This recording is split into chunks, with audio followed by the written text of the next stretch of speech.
क्या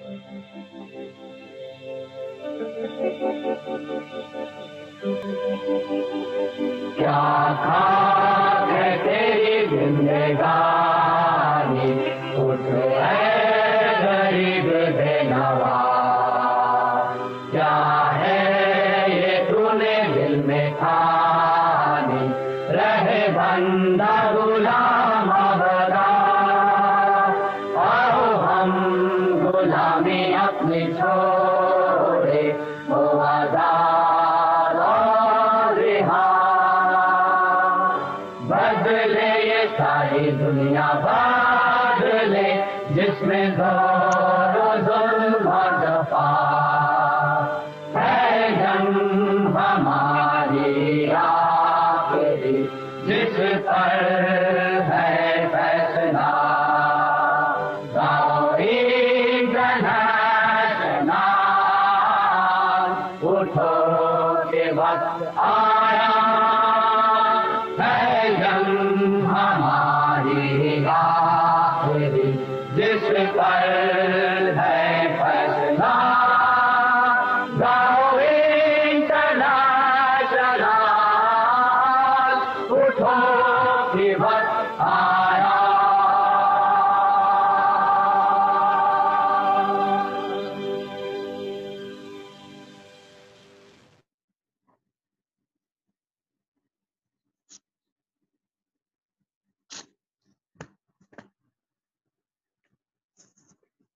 Comrades and friends from different parts of the world, today is Mayday. On behalf of the International Workers' Committee and on my own behalf, I am N. Vasudevan, greeting you from India. I am one of the two coordinators of the International Workers' Committee, IWC. Comrade Daniel Gluckstein from Paris is another coordinator, and he will be conducting this meeting together in this session.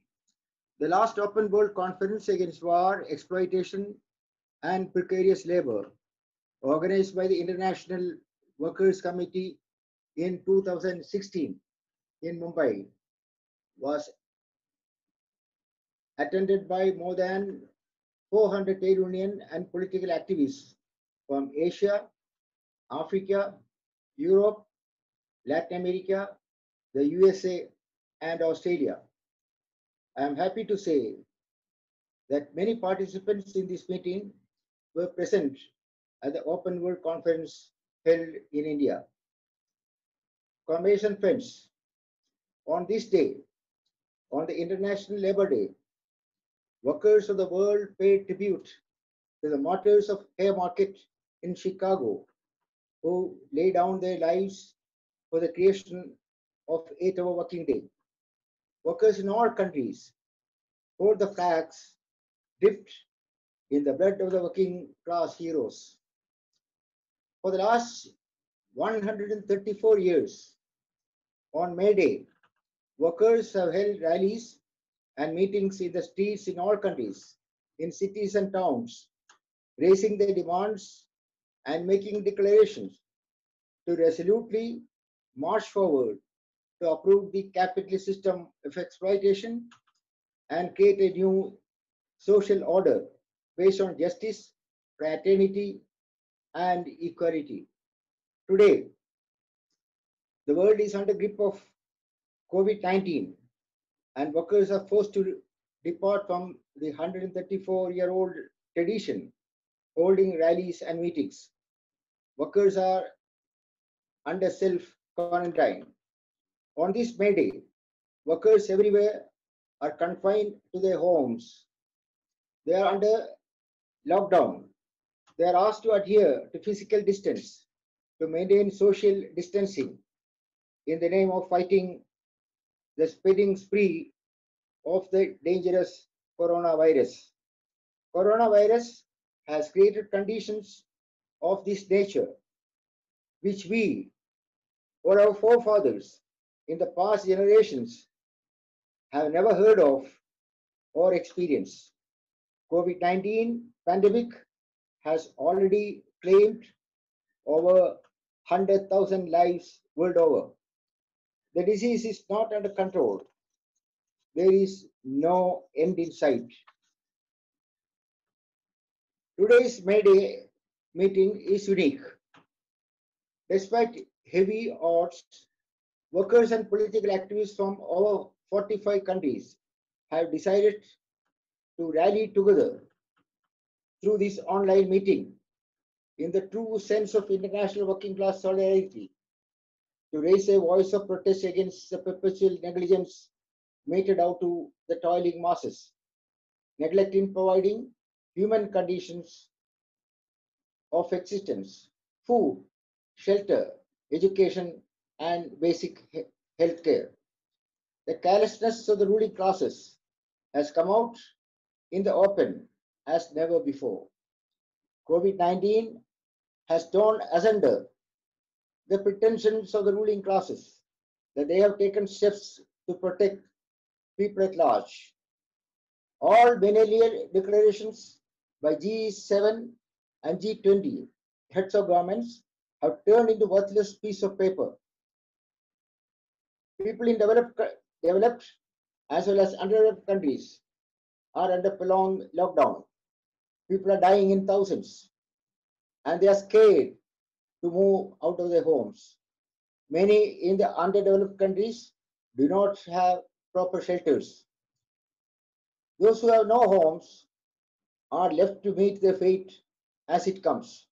Yet, the ruling classes shamelessly boast of their success in ensuring social distancing under authoritarian lockdowns, claiming they are doing so in the interest of people to save their lives. This all-round depravity is what capitalism has given to the people. Capitalism has given birth to many viruses in the past too. We have seen SARS, anthrax, bird flu, Nipah, Ebola, HIV, AIDS, so on and so forth. Many lives were lost. Past viruses and epidemics and loss of lives did not bother the ruling classes to take steps with a view to provide health care for the common people. They pretended to view and sympathize with the suffering masses during the crisis, and when the crisis is past, then continue to do business as usual. The experience of Spanish flu of 1918-1920 is before us. Spanish flu wiped out 1/3 of world population. Even such a calamity did not have any impact on capitalist rulers. They consistently reduced public health expenditure and promoted private 5-star hospital facilities for few, gave impetus to capitalist control pharmaceutical industry, maximizing profits and strengthening their stranglehold on the society. This Spanish flu and capitalist carelessness can act as an example and experience. COVID-19 and its universal virulence must act as a lesson for the world working class, not to allow the exploiters to get away with hollow promises again. Undoubtedly, COVID-19 has topped the list of viruses in causing damage simultaneously in all countries, destroying normal life and devastating economies at world scale. In India, people face a double tragedy. For some, belonging to higher class, middle class, those having regular earnings, lockdown means remaining indoor. They are concerned only about not getting the disease. India has 450 million working people. Many are daily wage earners. They are in precarious category. A huge section is migrant labor. They are having no means of subsistence. In the villages, workers are moved to far distant locations in search of livelihood. For the migrant worker, The worry is about earning an income for themselves, for their survival, and also for those family members living far away. Now, under the lockdown, they have to fight against the dangerous coronavirus. For the migrant labor in Indian cities, particularly in cities like Mumbai and Delhi, where infections are rising every day, following the stipulated physical distance is an impossible proposition, as 5 to 10 people live in such subhuman conditions, sharing a cage-like accommodation without running water and toilets. Washing hands frequently by using alcohol-based sanitizer is a big joke for those having no income whatsoever. Getting next meal is their only consideration. Hence, their concern is to get back home in faraway village to be with their loved ones. They are scared.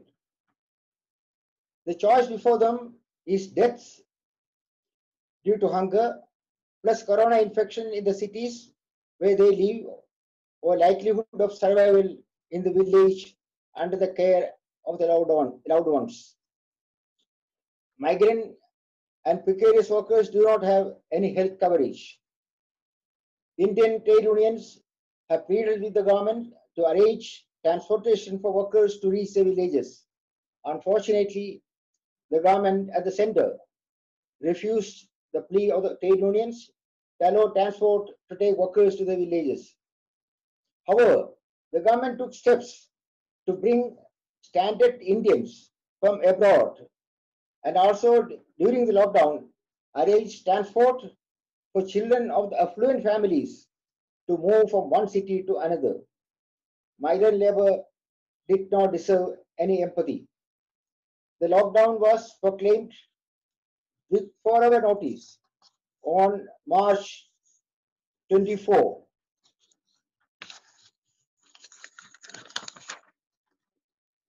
And migrant labor, as also others stuck in faraway places, have been forced to remain where they are. Poor workers are without proper shelter, food, money at their locations. Darkness of future, fear of corona, and helplessness compel hundreds of thousands of migrants with families, including children, to take to streets and began walking towards their villages hundreds of miles away. Visuals on the TV screens were heart-rending. It took 15 to 30 days for some to reach their destination. Reports say nearly 198 workers died in the process. India is under lockdown since March 24. Comparative death toll in India is low. It is about 1,000. But the sad fact is, only a minuscule 200,000 tests have been conducted of a 1.3 billion population. Low rate of tests speak volumes about the lower infection figures in India. Lab source tests are few. Tests cost about $65, which is very high for ordinary Indians. There is utter confusion about the availability of hospital beds, ICUs, and ventilators, plus masks, gloves, and PPEs, personal protective equipment. People are compelled to work without proper PPEs. Doctors, nurses, paramedical staff, including policemen, have lost lives in many parts of the country. The trade unions in India have come out in support of migrant workers' demands. But the enormity of the crisis has exposed the limitations of trade unions. However, the crisis has provided an opportunity for trade unions to understand the hitherto unknown magnitude of migration of people and their pathetic conditions at work sites and the enormity of precarious labor in India. While announcing the nationwide lockdown, Prime Minister Modi had appealed to the employers not to retrench workers during lockdown and pay full wages to all workers. Employers welcomed the appeal. Soon thereafter, the employees have approached the Supreme Court of India for an order to nullify government notifications asking employees to pay wages to workers. Unions are now fighting in the court, pleading for payment to workers. It did not take too long for the pronounced sympathy of the Prime Minister for workers to evaporate. Government is the largest employer in India. As an ideal employer, the government should have set an example by issuing an order to pay wages to employees during lockdown. Instead of doing so, the government announced its decision to reduce wages, illness allowance, and pension of its own employees. This duplicity is not accidental. It is a clear signal to the employers in the corporate sector to provide evidence in the Supreme Court when their case comes up for hearing. Thus, in the Supreme Court, the trade unions will have to struggle in convincing the court to give effect to government notification sanctioning payment to private sector workers under lockdown. As if this is not enough, some state governments have issued orders to increase working hours from 8 to 12. There is a move to ban union formation as well. All these are intended to benefit employees in private sector. Under the cover of lockdown and the fight to control COVID-19, the federal government is planning to swiftly change 44 labor laws into 4 wage codes and implement them at the earliest. Throughout COVID-19 tragedy and lockdown, some people have worked. They include police and security personnel, doctors, nurses, paramedical staff in hospitals and outside, ambulance staff, workers producing medicines to combat diseases, workers ensuring electric supply, water, fuel, and gas in sanitation, so on and so forth. The essential lower rung of workers were neglected in India. Many were without unions. They have risked their lives while performing their duties. Who is responsible for the coronavirus has become a bitter dispute. There is a blame game in circulation in all countries. The US has blamed China. Reports are floating that the US, Germany, Israel, etc. have plans to approach the International Court of Justice, claiming compensation of $160 trillion from China, holding China responsible for allegedly not disclosing details of the disease started in Wuhan. Capitalist countries have absorbed of their responsibility in providing treatment and for the loss of lives in their countries. On the one hand, anti-socialist propaganda has become virulent, and on the other, media, print as well as electronic and social media, promoted by the corporates in countries like India. Coronavirus spread has been attributed to Muslims and Islam. We know science would triumph in the ultimate analysis and COVID-19 would come under control. Lockdowns will be lifted. It will be business as usual for the ruling classes.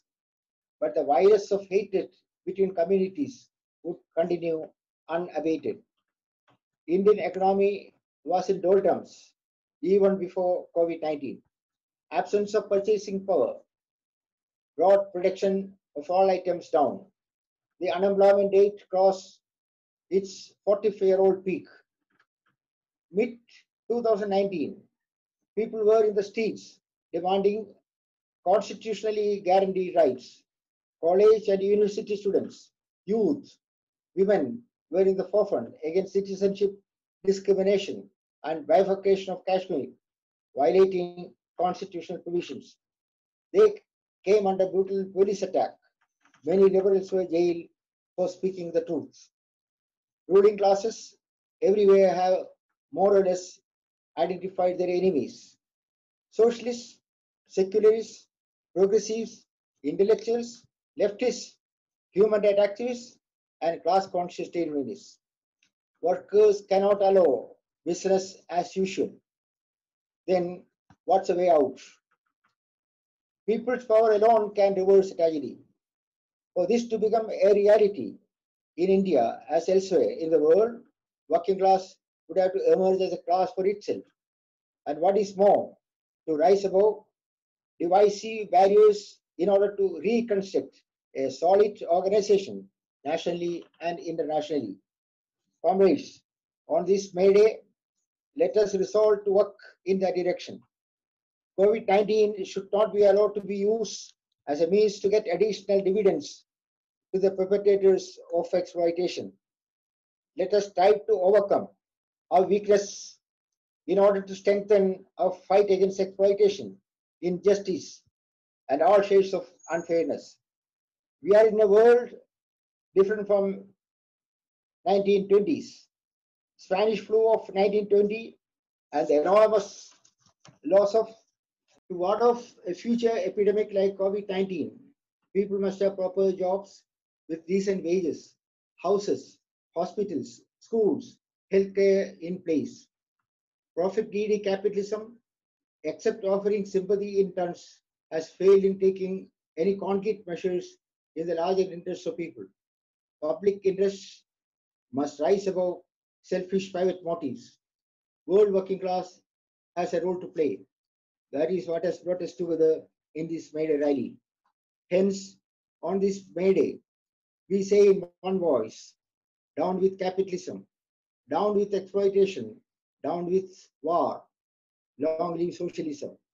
Let me conclude my introductory words with a slogan given to the workers and people of India, Pakistan and Bangladesh by the legendary Indian revolutionary and freedom fighter Bhagat Singh, who was just 23 years when he and two of his comrades were hanged in Lahore Central Jail in 1932 by the British imperialists. Bhagat Singh was inspired by Bolshevik revolution and had a clear vision of free India. In his writings, he exhorted workers, peasants and youths to put an end to the system of exploitation in all its manifestation and own the means of production. He said, it makes no difference whether the rulers are white, brown or blacks. Workers and peasants and youth in India, Pakistan and Bangladesh, though divided by borders, even today are inspired with the slogan with which Bhagat Singh went to gallows. Inqilab Zindabad means long live revolution. Comrades and friends, Mayday greetings to you once again. Long live Mayday. Long live international working class solidarity. Thank you. Thank you, Comrade Vasudevan.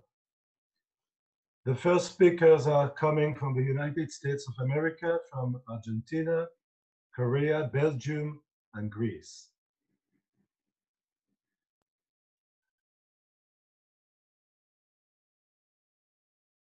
COVID-19 and the impact on the American working class. COVID-19 took the country by storm. This pandemic exposed the weak underbelly of capitalist America.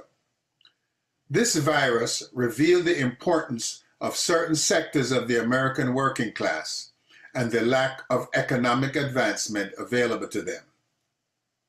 At the same time, capital continues to concentrate amongst the ruling elite at the expense of the masses of the people.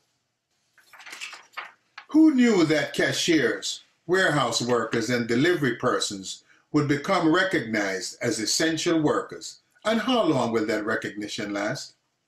This pandemic shows just how important these workers are to our society. They suffer under less than a living wage. The faceless cashiers and warehouse workers at Amazon, Walmart, Kroger's, and other enterprises around the country. America, with thousands of missiles, drones, and spy satellites, could not provide sufficient personal protective equipment for its nurses and doctors, simple disposable masks, gowns, and gloves. Most of the major hospitals are now part of what are identified as healthcare systems. With the mergers of hospitals and clinics, Healthcare became a super profit center without creating better outcomes for the patients. In the decades prior to COVID-19, hospitals were closed, resulting in massive decreases in available beds, less nurses and aides, nursing homes with minimalist staffing. All of this to increase profits for the few. COVID-19 has also revealed the reality to working people that the system has failed them. We now see a militancy amongst workers at United Parcel Service, demonstrations by hospital staff and other essential workers, all seeking better working conditions in what is now a more deadly workplace. COVID-19 has revealed once again the failure of either political party to pass a stimulus bill that benefits working class people instead of a massive bailout of the ruling class and corporations. Just 2 years ago, trillion-dollar tax cuts were given to the ruling class, and they are still in need of a bailout. Really? Capitalism is dying. Organized labor must recognize that it is time to separate from the parties of the bosses. Labor must begin to mobilize its members and invest in organizing these essential non-union workers. These workers are exhibiting great degrees of bravery and militancy in the face of their experience with the wanton disregard for their health and safety. Organized labor in the developed world must recognize that globalization means if it happens here, it will happen there. We must begin to use our resources to not only organize locally, but to organize globally. What resources, one might be tempted to ask? The reallocation of millions of dollars wasted on political parties each year. That money must be used to organize these essential workers who are unorganized. Too many of these essential workers make less than $15 per hour. For example, in New York, Los Angeles, San Francisco, Chicago, and other major cities, a living wage is closer to $30 or more. In one of the poorest states, $15 per hour will still leave you poor in Tupelo, Mississippi. We must organize to fight.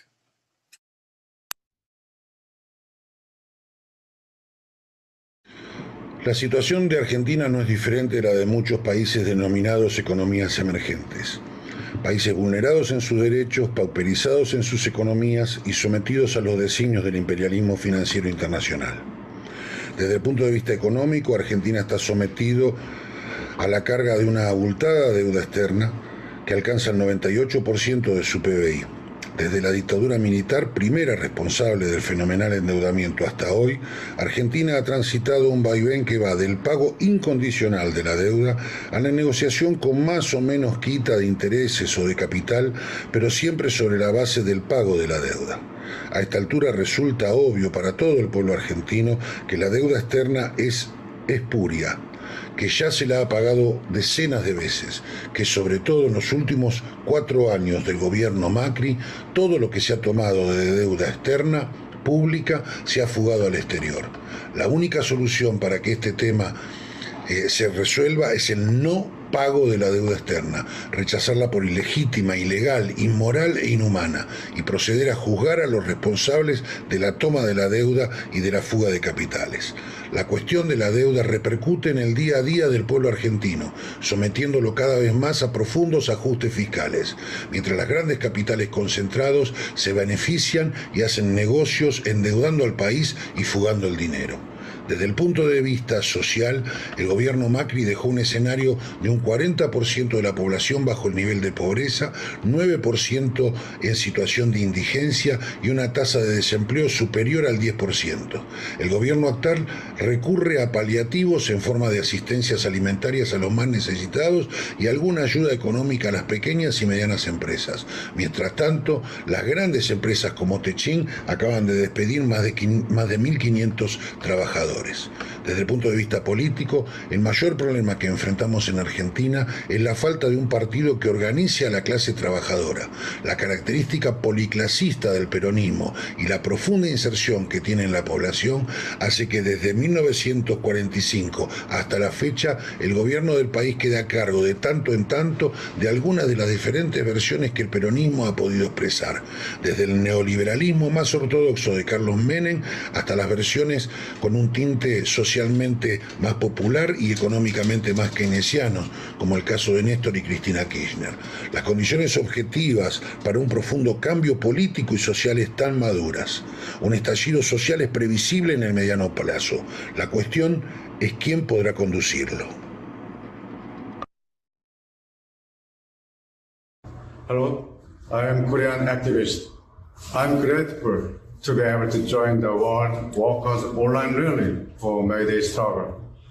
Your initiative give a shout out for defending Korean workers' interests.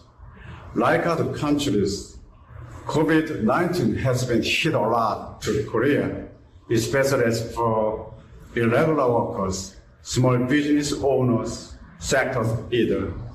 Roughly 1.6 million Korean workers are suffering from unemployment or unpaid leave and worsening working conditions.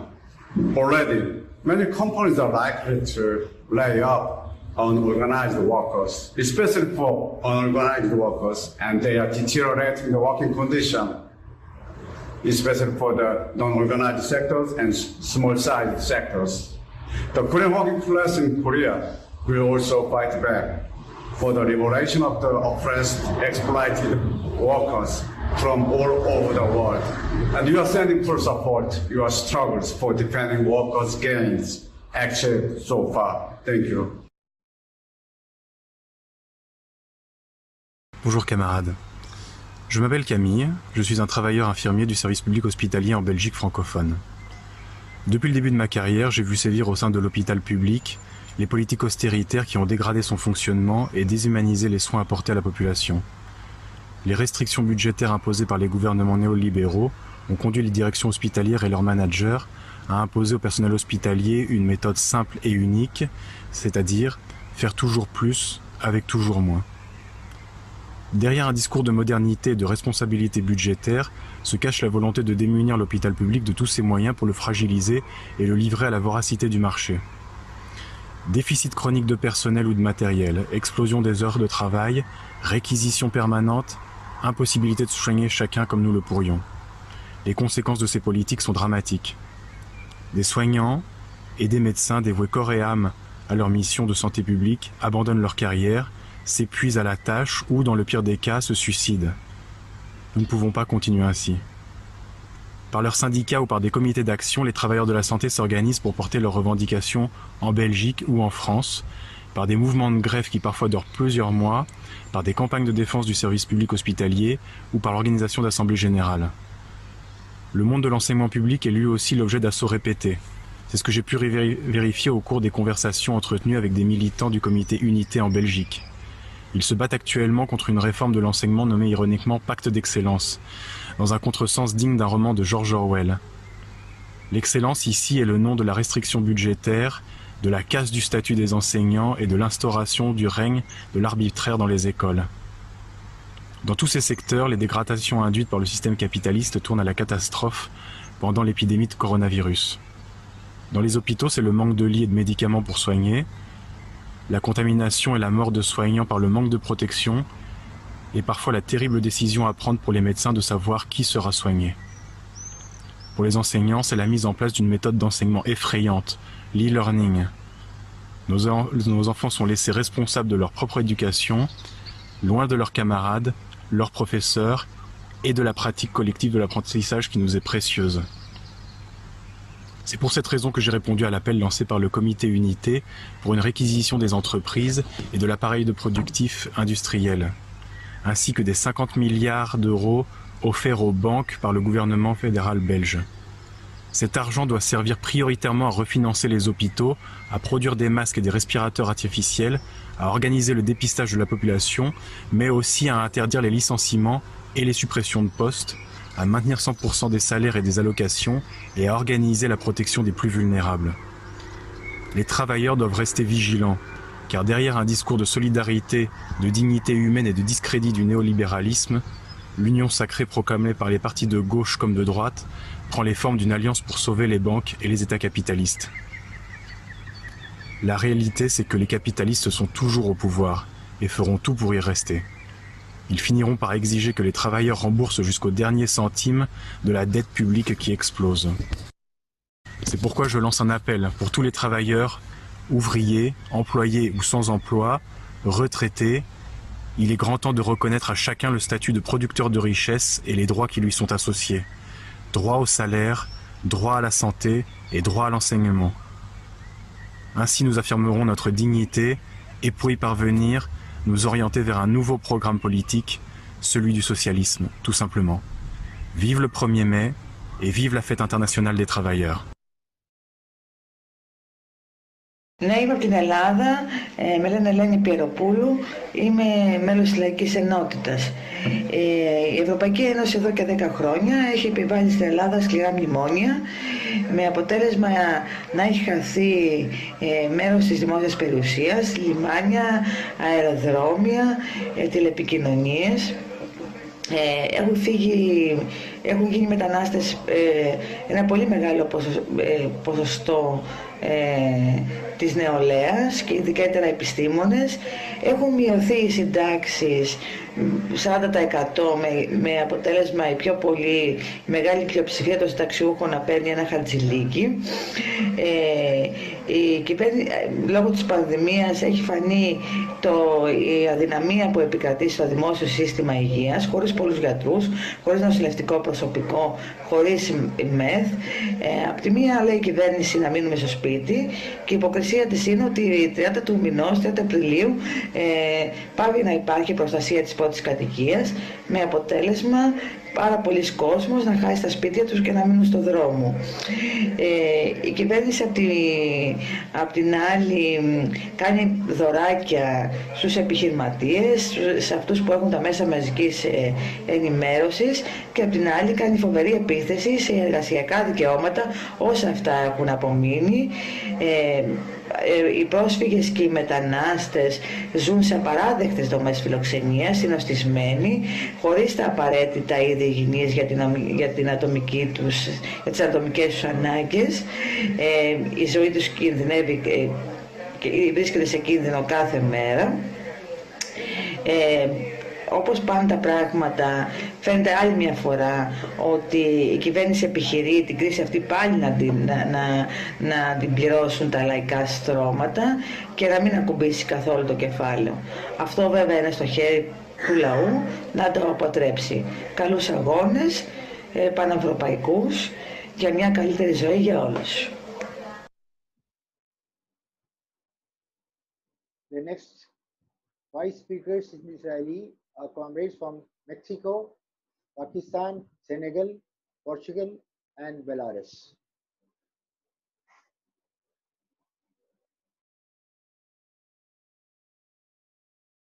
Buenas, hola, ¿qué tal? Mi nombre es Gladys Vanessa Lira Costa. Soy de la ciudad de Tecate, Baja California, y soy una activista en defensa de los derechos laborales de los trabajadores. Fui una empleada de la empresa Rodwell, también de aquí mismo, de Tecate, Baja California.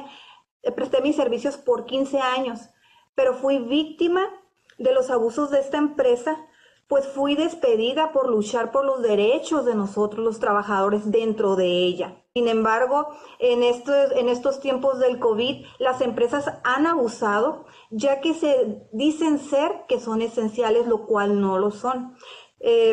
A través de los paros laborales que se hicieron aquí en Tecate, se ha logrado que algunas empresas acaten el decreto que se hizo para que las empresas no esenciales paren de trabajar porque están poniendo en riesgo la salud del obrero. El obrero tiene miedo de llegar a su casa contagiado, sin embargo, ellos están levantando la mano, nos han estado contactando para que los apoyemos para que se haga valer este decreto que fue hecho el 31 de marzo. Sin embargo, hasta el día de hoy, 21 de abril, hay empresas que siguen trabajando. Vuelvo a repetir, la salud del obrero no tiene precio. Saludos amigos, servidor Alfonso Cortés, siempre del lado de la clase trabajadora. Hemos sido pisoteados, hemos sido víctimas en esta franja fronteriza, en Tecate, Baja California, México. En particular, se ha incumplido el decreto presidencial para cuidar la salud de los trabajadores. Basta de eso. Este 1 de mayo estamos anunciando a través del Comité Obrero Internacional para que sigamos todos en la lucha por la clase trabajadora. Fueron más de 70 empresas que en Tecate estuvieron abusando de los trabajadores. Un servidor, junto con el colectivo Tecate en Pie de Lucha, la OPT de Baja California y en la lucha hombro con hombro del resto de los trabajadores, pudimos cerrar, pudimos denunciar para reivindicar a la clase trabajadora con los derechos que corresponde y merece. Por último, en este mismo sentido, estamos impulsando la Conferencia Binacional contra el TEP-B por los derechos laborales. Vamos a tenerla en ambos lados de la frontera para este septiembre de 2020. Tecate va a ser la sede. Los esperamos. Solidarity, greetings, comrades from all Pakistan Trade Union Federation.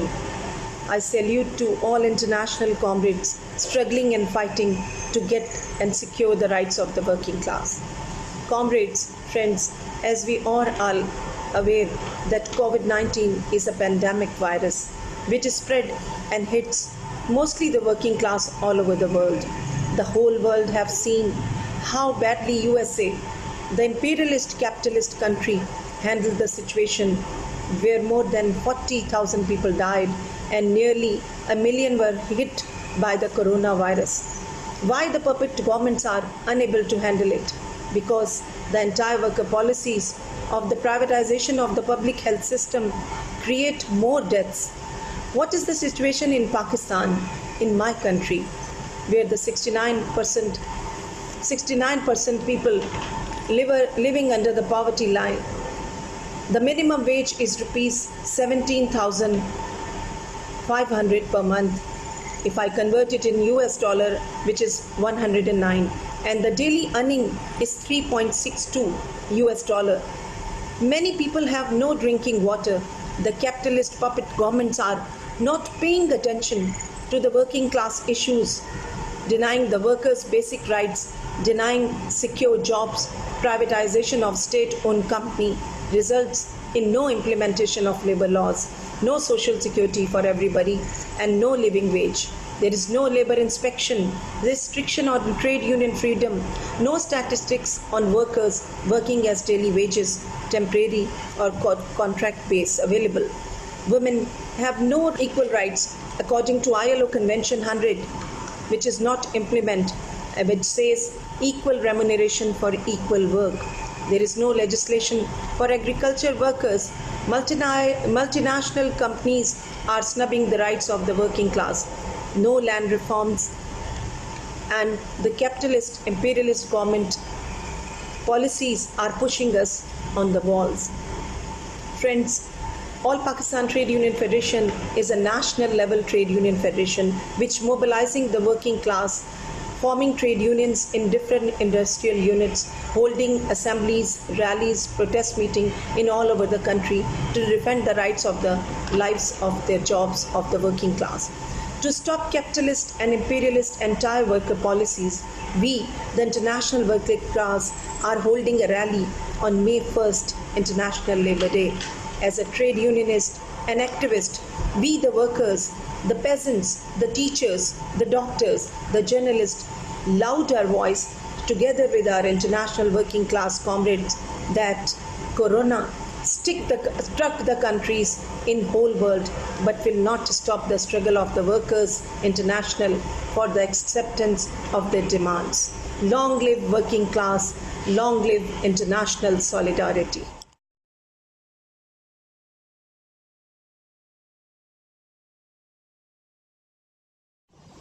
Camarades, mes salutations les plus fraternelles à vous tous Je m'appelle Souleymane Diallo du Sénégal. Le Sénégal qui est un pays de l'Afrique de l'Ouest et qui compte 15 millions d'habitants. Ici au Sénégal, la crise économique précède la crise sanitaire. Pourquoi? Parce que tout simplement, depuis 60 ans de soi-disant indépendance, nos hommes politiques, notre gouvernement n'a pas pu faire de bons choix économiques. Parce que tout simplement, ils ont préféré favoriser les multinationales impérialistes au détriment des nationaux, au détriment, n'est-ce pas, du patronat sénégalais. C'est pourquoi, avec l'avènement, avec l'apparition du coronavirus, communément appelé Covid-19, aujourd'hui, le Sénégal est dans des situations extrêmement difficiles, tant sur le plan économique, tant sur le plan social que sur le plan politique. Même si le gouvernement a annoncé certaines mesures allant dans le sens de prendre en tout cas des solutions concrètes pour endiguer cette pandémie. Des décisions allant de l'aide alimentaire jusqu'aux obligations du masque, sans oublier le couvre-feu, l'état d'urgence qui a été annoncé par le gouvernement. Sur le plan économique, il faut préciser qu'aujourd'hui, en fait, beaucoup d'emplois sont menacés. Parce qu'il faut le préciser qu'au Sénégal, 41% du PIB est en tout cas soutenu par l'économie informelle. Et cette économie informelle représente 48% de la création d'emplois au niveau du Sénégal. Dans le secteur touristique, aujourd'hui, beaucoup d'emplois sont menacés. C'est plus de 30 000 emplois qui sont menacés, même si l'État a annoncé des mesures pour pouvoir venir en appui à ces travailleurs-là. Sur le plan social, c'est une situation vraiment chaotique, très difficile, parce que tout simplement, les populations sont dans une extrême pauvreté, notamment les populations qui sont au nord du pays, dans le Fouta, qui aujourd'hui vivent dans une situation de disette. Que dire des enseignants catholiques qui sont dans le privé, qui en tout cas risquent d'aller au chômage technique? Que dire des travailleurs de cette entreprise chinoise installée dans la commune de Sindia, commune située dans le département de Bourg, qui aujourd'hui ne sont pas en tout cas dans toutes les conditions, n'est-ce pas, réglementaires pour pouvoir tout simplement être dans des dispositions à pouvoir gérer cette crise-là. Qu'en est-il de ces communes, de ces villes, de ces villages qui n'ont pas accès à l'électricité, qui n'ont pas accès à l'eau? Parce qu'il faut le dire qu'au Sénégal, beaucoup de villes, beaucoup de villages n'ont pas accès à l'eau, n'ont pas accès à l'électricité. C'est pourquoi d'ailleurs dans la commune d'Nguéro, des organisations de la société civile, des citoyens s'étaient mobilisés bien avant cette pandémie pour réclamer en tout cas une gestion démocratique, une gestion, n'est-ce pas, transparente de l'eau, parce que tout simplement dans cette commune de plus de 40 000 habitants située à 69 km de la capitale, ces populations n'ont pas accès à l'eau. Camarades, cette crise sanitaire ne fait que montrer les failles du capitalisme, ne fait que montrer les failles des choix politiques de nos gouvernements, tant sur le plan économique, tant sur le plan social. Camarades, il est temps que le capitalisme cède sa place, que le socialisme, enfin, règne en maître. Vive le socialisme. Merci, camarades. Viva, camaradas. O meu nome é Mário Tomé. Sou oficial do Exército Português, coronel de Cavalaria na Reforma, e integrei o movimento dos capitães que derrubou o fascismo para acabar com a guerra colonial, que aliás já estava a ser vencida pelos movimentos de libertação. Quero saudar-os neste dia 1º de maio, saudar a luta dos trabalhadores, a luta internacionalista dos trabalhadores, rumo ao socialismo, que terá que passar, obviamente, pela liquidação do sistema capitalista. A pandemia que hoje vivemos e foi aproveitada pelos governos para instilar o medo nas pessoas e a ideia de que somos todos iguais e temos de estar todos unidos, vai ter uma influência grave na resposta à crise económica e social que aí vem. Nós, os revolucionários, temos que dar a resposta adequada, e a resposta adequada tem que passar pela evidenciação, por mostrar como é o sistema capitalista que liquida a natureza. É o sistema capitalista que provoca as alterações climáticas, e esta pode ser uma abordagem que une a luta que tem que ser travada contra a crise económica e social à luta contra as alterações climáticas. Considero que nós temos que pensar que se não criarmos condições de transformação revolucionária no mundo, e agora há condições para que isso possa ser abordado com mais esperança e com mais entusiasmo, nós poderemos vir, com o desenvolvimento da tecnologia e o internacionalismo científico, nós podemos vir a ficar submetidos a um fascismo tecnológico global. Eu acho que a alternativa a esta ameaça é só uma. É a revolução dos povos, a revolução proletária, a caminho do socialismo. Um grande abraço a todos e a luta continua. Obrigado. Дорогие товарищи, революционный привет вам из Беларуси. Пару слов о ситуации в нашей стране. Сегодня рабочий класс Беларуси, как и большинства стран мира, находится в непростом положении. Неолиберальные реформы ухудшили его положение в несколько раз за последние десятилетия. Повышение цен, платная медицина, платное здравоохранение, сокращение всех социальных льгот и пособий делают жизнь людей все тяжелее и тяжелее.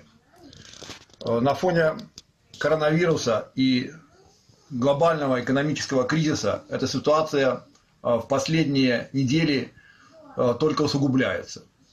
К сожалению, борьба рабочих в Беларуси за свои права сегодня носит чаще стихийный и разрозненный характер. Но мы верим в то, что сознательные рабочие вместе с активистами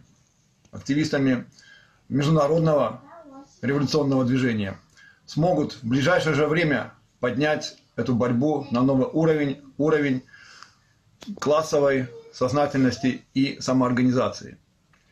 Поэтому накануне Великого дня, Международного дня солидарности трудящихся, я хочу всем нам пожелать успехов в этой борьбе за права людей труда и максимальной солидарности, которая является главным оружием всех трудящихся в борьбе за лучшее будущее, за социализм.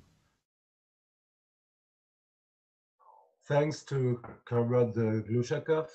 Next speakers are coming from Canada, Peru, Morocco, Germany, and Turkey.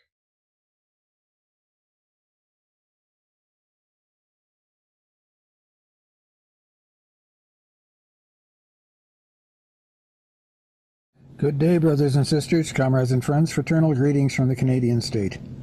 I am Ross Ashley, one of the correspondents here of the International Workers' Committee, and grateful for this opportunity to address this worldwide Mayday meeting. This Canadian state was established back in 1867 as the North American junior partner of British imperialism.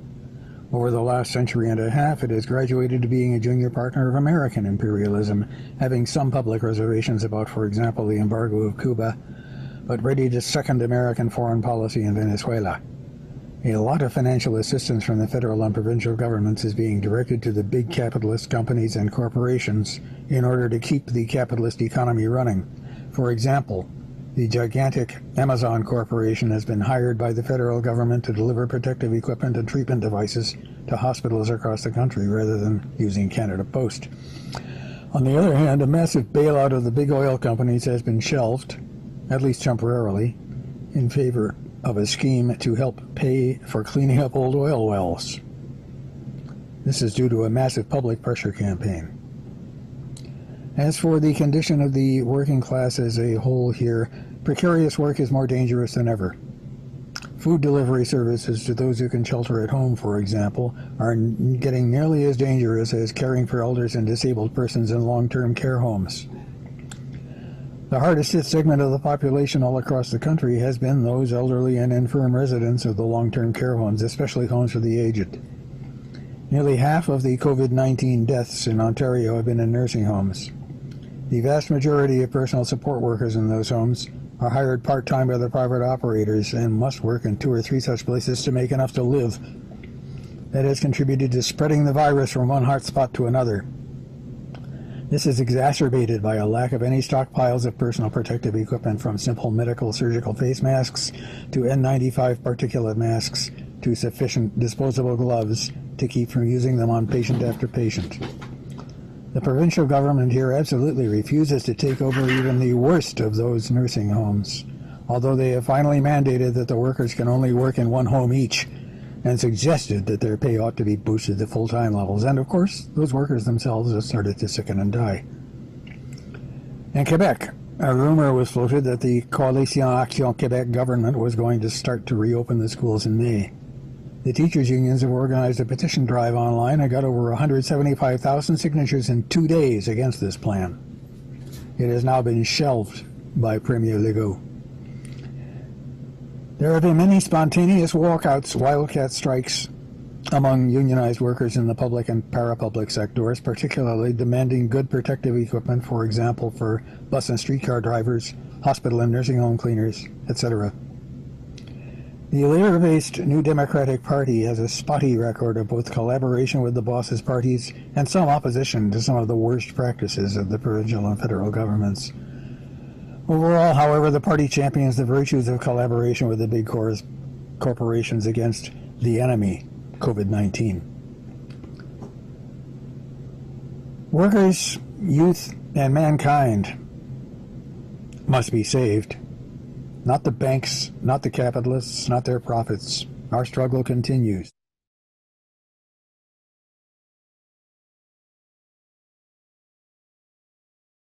La crisis que enfrentamos es producto del capitalismo salvaje al que nos vemos sometidos, sea una pandemia producida por la invasión de espacios naturales en afán de lucro o por una guerra bacteriológica por la dominación del mundo. Es el modelo económico capitalista el causante de encontrarnos confinados en nuestros hogares. A su vez, esta crisis sanitaria nos muestra el verdadero rostro del capitalismo: sistemas de salud precario, condiciones mínimas de seguridad e higiene para los trabajadores, actitud represiva de los gobiernos, principal interés en la economía y las ganancias antes que en la vida de las personas. Y surgen nuevos problemas: sistemas educativos descuidados, incapacidad de atender a los sectores más pobres, hacinamiento en las principales urbes, etc., dando clara muestra que este sistema no sirve y urge construir una alternativa socialista. La crisis está presente y la solución que se pretende es que este mismo modelo que nos lleva al colapso se salve con el dinero de los contribuyentes, de la clase trabajadora. En lugar de reforzar los servicios públicos, se prioriza salvar la economía entregando millonarias sumas de dinero a la banca y al sector privado. No lo vamos a permitir. Es hora de echar al lado nuestras diferencias y conformar la unidad en un solo bloque. La clase trabajadora no tiene por qué pagar la crisis, que la paguen los ricos. A quien hay que salvar es a los trabajadores, los jóvenes y la humanidad, no a los bancos ni a los capitalistas. Trabajadores del mundo, unidos. Bonsoir, chers camarades. Je m'interviens au nom du groupe marocain qui édite le bulletin Tribune des travailleurs, qui se reconnaît dans les combats de comité international contre la guerre et l'exploitation. Au Maroc, c'est la politique de la privatisation des systèmes de la santé, de la détérioration des hôpitaux, du démantèlement des droits aux soins et à la protection sociale, qui tue et menace de tuer des milliers de personnes. Les gouvernements successifs dans ce pays, qu'ils soient de droite ou de la gauche, n'ont fait depuis l'indépendance qu'appliquer les dictats des institutions internationales, du Fonds monétaire, de la Banque mondiale, des dictats qui ruinent nos ressources économiques et désertent les services publics nationaux, de la santé, de l'éducation, etc. Le gouvernement marocain a imposé un confinement sur l'ensemble du territoire national, alors que des centaines de milliers d'hommes et de femmes n'ont même pas de quoi se nourrir. Des dizaines de milliers de familles n'ont plus de protection sociale et d'assurance maladie et se sont trouvées entre le marteau de la pandémie et l'enclume de la famine. Au lieu de protéger la population, le gouvernement ne cesse d'injecter des milliards et des milliards pour l'économie, c'est-à-dire pour les capitalistes et les banques, selon les décisions du 17 mars dernier, y compris la décision de déplafonner l'endettement des institutions internationales, les dettes que nous, nos enfants, allons payer demain au détriment de nos besoins vitaux, au détriment de nos services publics nationaux. Des centaines de milliers de travailleurs sont contraints d'aller au travail dans des usines sans protection. À Casablanca, pour les travailleurs d'une entreprise spécialisée de la production d'outillages sanitaires, ont protesté contre l'absence des moyens de protection. Le patron les a menacés de les licencier. Quelques jours après, on a découvert que plus de 170 ouvriers sont atteints par le virus, et quoi dire de leur famille, de leurs proches. La même chose se répète dans des milliers d'entreprises que les employeurs et le gouvernement à leur service, et pour garantir leur profit, ont laissé des ouvriers sans protection aucune, comme est le cas dans des usines de poissons à l'arrache, à Tanger, des usines textiles à Fès et Tizard. Le gouvernement, et avec l'appui de quelques directions syndicales, a décidé une déduction de 3 jours de salaire mensuel des fonctionnaires, en même temps qu'elle distribue des cadeaux et des milliards aux banques et aux capitalistes. Le moment envoyé, les organisations politiques qui parlent des intérêts des travailleurs, les organisations syndicales nationales ont la responsabilité, au contraire, de combattre contre toute forme d'union sacrée. Il est de leur responsabilité historique de combattre pour l'annulation de la dette extérieure, pour la renationalisation de toute l'économie nationale, combattre pour que les ressources naturelles et économiques de la nation soient dirigées pour sauver et protéger le peuple travailleur, pas pour les banques, pas pour les capitalistes. Les gouvernements successifs n'ont recruté plus dans les hôpitaux, que des milliers de médecins et d'infirmiers qui observaient depuis des années des grèves revendiquant l'amélioration des conditions de travail. Le gouvernement n'a répondu que par la répression. Les budgets de santé sont année après année détériorés par les passes, par la dette extérieure qui étrangle la nation et les services publics. Les dispensaires fermés année après année. Très travailleur adresse ses condoléances aux familles des morts, son salut fraternel aux agents de la santé qui sont au front du combat contre la pandémie, adresse son salut aux enseignants qui poursuivent leur œuvre d'enseignement à distance par leurs propres moyens et dans des conditions difficiles, aux mères de famille obligées de faire un énorme effort pour l'enseignement à distance de leur enfant. Très bien, les travailleurs revendique avec l'ensemble des moments ouvriers marocains, nationalisation tout de suite des banques, des entreprises industrielles, renationaliser tous les services publics, toutes les entreprises qui étaient privatisées, arrêt total de paiement de la dette extérieure, que le gouvernement interdit tout licenciement des travailleurs et qu'il impose aux entrepreneurs de verser les salaires de leurs employés.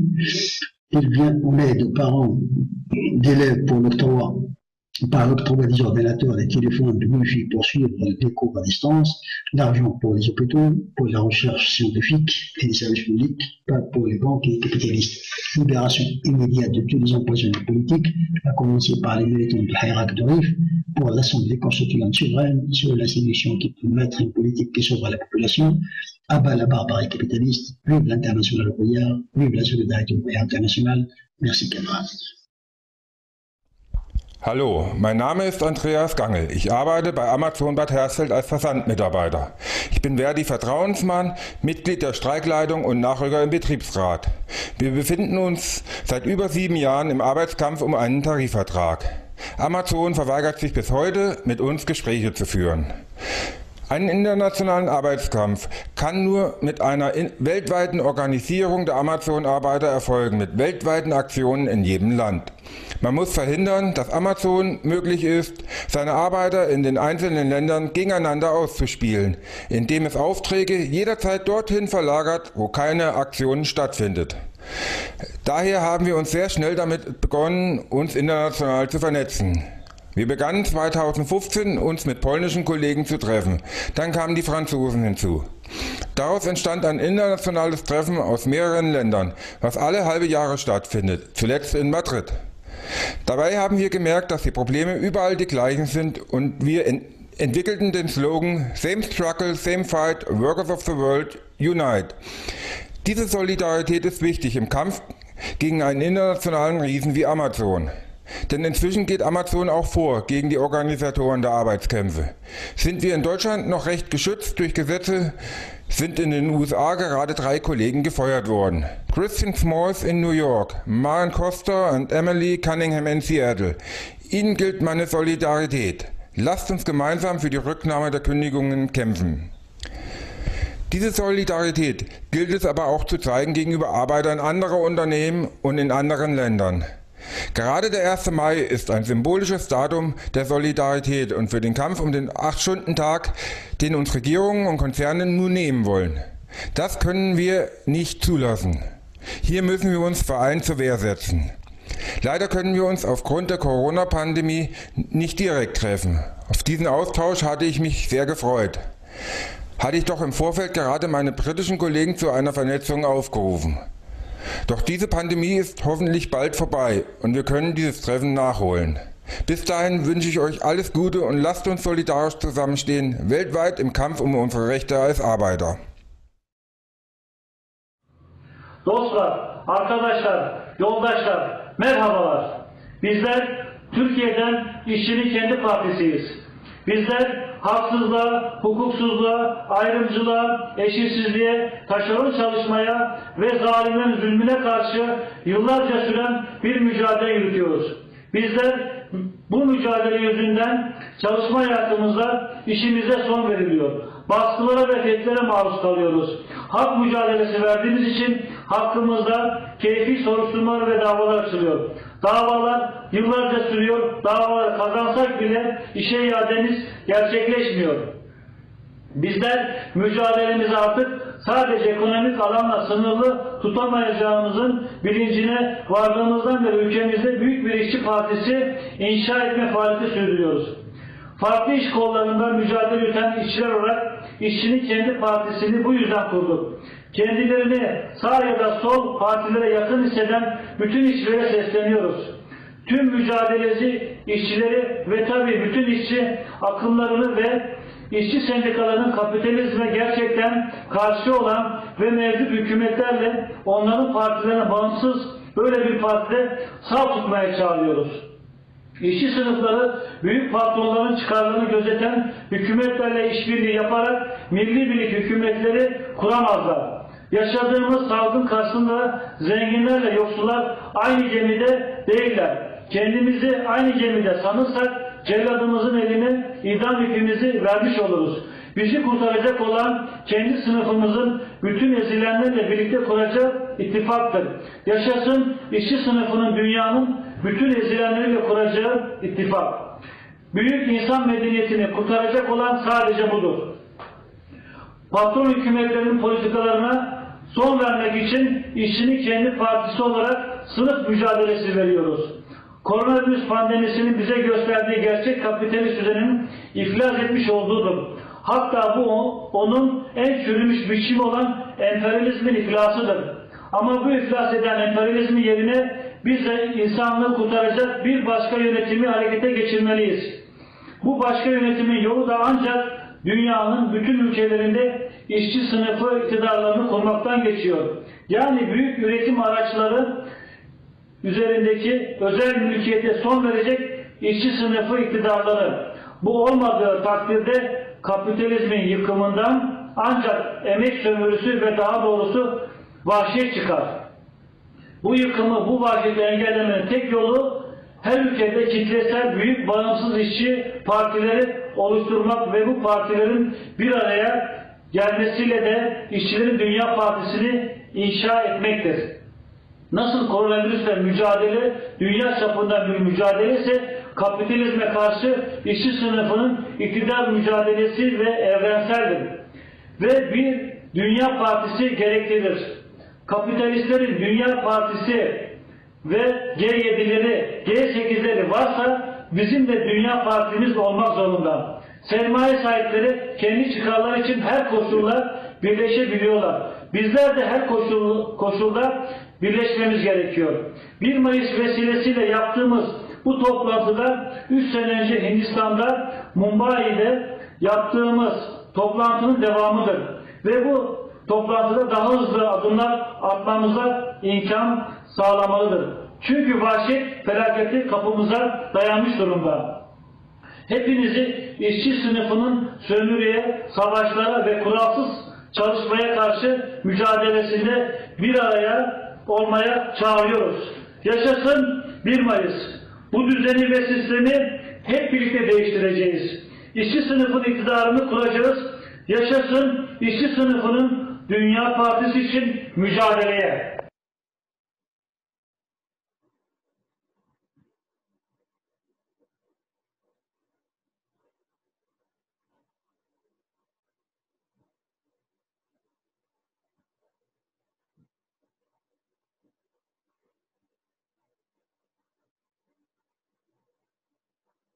The next 5 speakers are from Ecuador, Palestine, Zimbabwe, Togo, and France.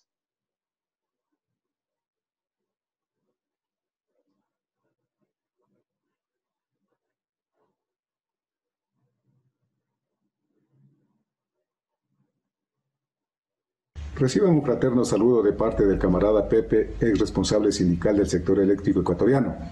Me dirijo a todos los militantes del Comité Obrero Internacional que participan en el mitin del 1 de mayo 2020 contra la guerra y la explotación y por la Internacional Obrera, bajo la consigna: ¿a quién hay que salvar? A los trabajadores, los jóvenes y a la humanidad, no a los bancos y a los capitalistas. Con mucha indignación debo empezar denunciando que el Ecuador se hunde cada vez más, manejado por un grupo de políticos incapaces y codiciosos, liderados por Lenín Moreno, quienes para imponer su plan de gobierno han pactado con la burguesía nacional e internacional, han controlado la mayoría de las organizaciones sindicales del sector público.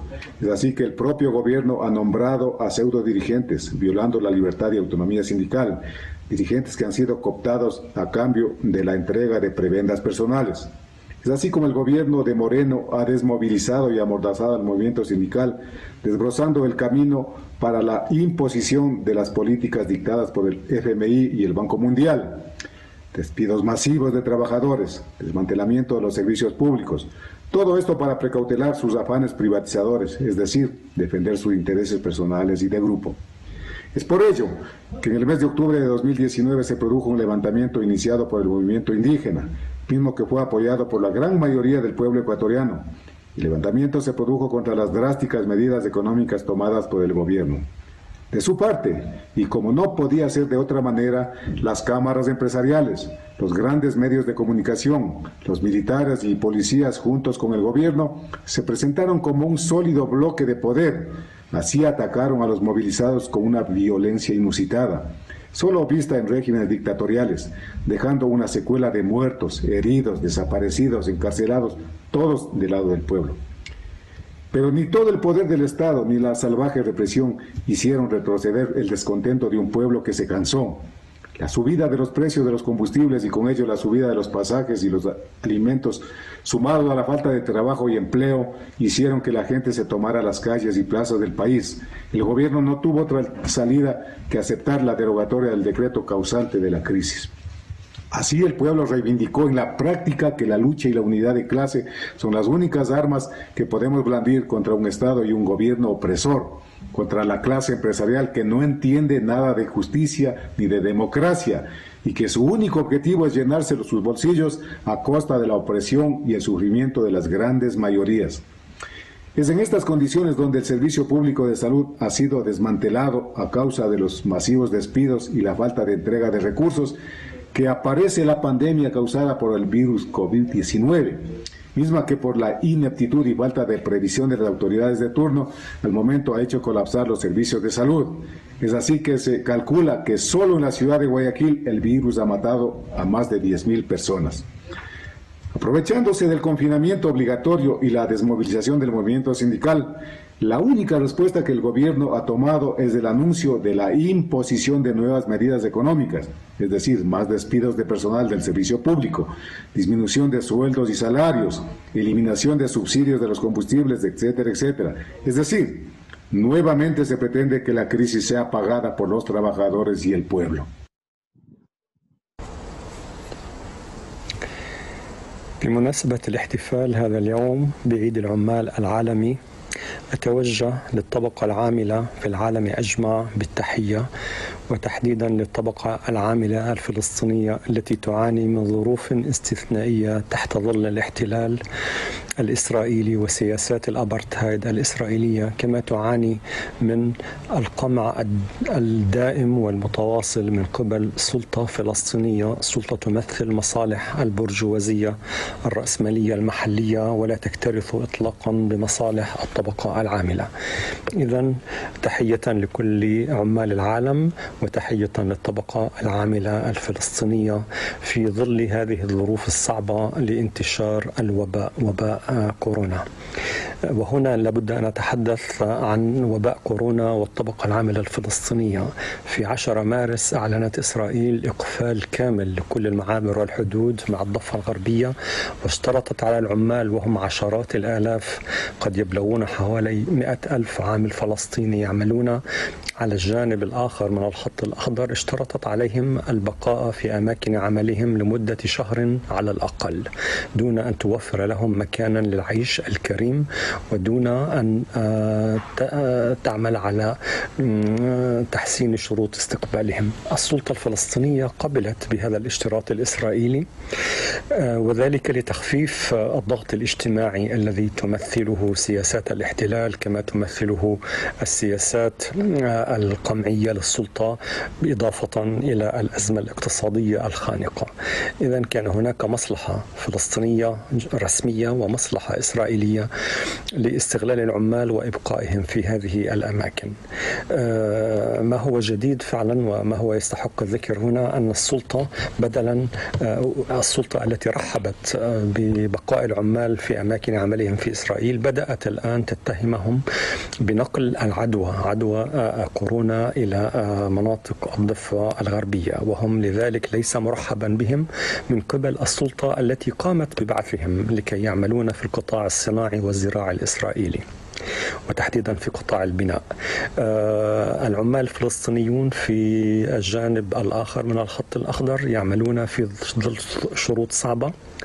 هم يعانون أيضا من الجو العنصري العام الذي يعمل ضدهم، كما يعانون من ممارسات استغلال أكثر فداحة من الأيام العادية من قبل أرباب العمل، إذ أن أرباب العمل الإسرائيليين يحاولون احتجاز رواتبهم، لا يدفعون لهم كل نفقات إقامتهم في هذه الأماكن. هم ينامون في العراء ولا يتمكنون من استئجار مكان لائق للعيش الكريم، وبعضهم ومعظمهم ينام في أماكن الورشات مباشرة. العامل الفلسطيني بهذا يعاني من قمع مزدوج، من قمع طبقي من قبل سلطة تمثل مصالح البرجوازية الكمبرادورية الفلسطينية، كما يعاني من جانب آخر من سياسات الاحتلال ومن سياسات وممارسات الأبرتهايد الإسرائيلي ضده. أتمنى أن أكون قد أبلغت رسالتي بخصوص الظروف الخصوصية للطبقة العاملة الفلسطينية في هذه الكلمة القصيرة، وشكرا. This is Comrade Mafa from Zimbabwe. We are in solidarity with Workers International on this historic occasion. It's a fact that capitalism is in deep crisis. The capitalistic ruling class is clueless on how to solve this crisis. Millions of people are dying like flies all over the world. Zimbabwe's situation is worse off because of the economic sanctions imposed on Zimbabwe by Western imperialism. IMF austerity measures on the country are also affecting the health care delivery system. US and Britain have been sending donations to Zimbabwe to fight the pandemic. But the donations are an insult to the people of Zimbabwe, because these are the people who imposed the economic sanctions on our country, which have virtually destroyed the health delivery system for the past 20 years. The sanctions must go today. The sanctions must go now. Our governments do not have enough equipment and money to deal with the virus. The only effective way of dealing with the virus now is lockdowns and social distancing. And this is practically impossible considering that the majority of the working class, they live in overcrowded townships with poor or no sanitation. 90% of the people in Zimbabwe are without jobs because of the economic sanctions. Many live from hand to mouth. They are forced to go out to make an income. The choice is either death by hunger or death by virus. Millions are going to die because of poverty.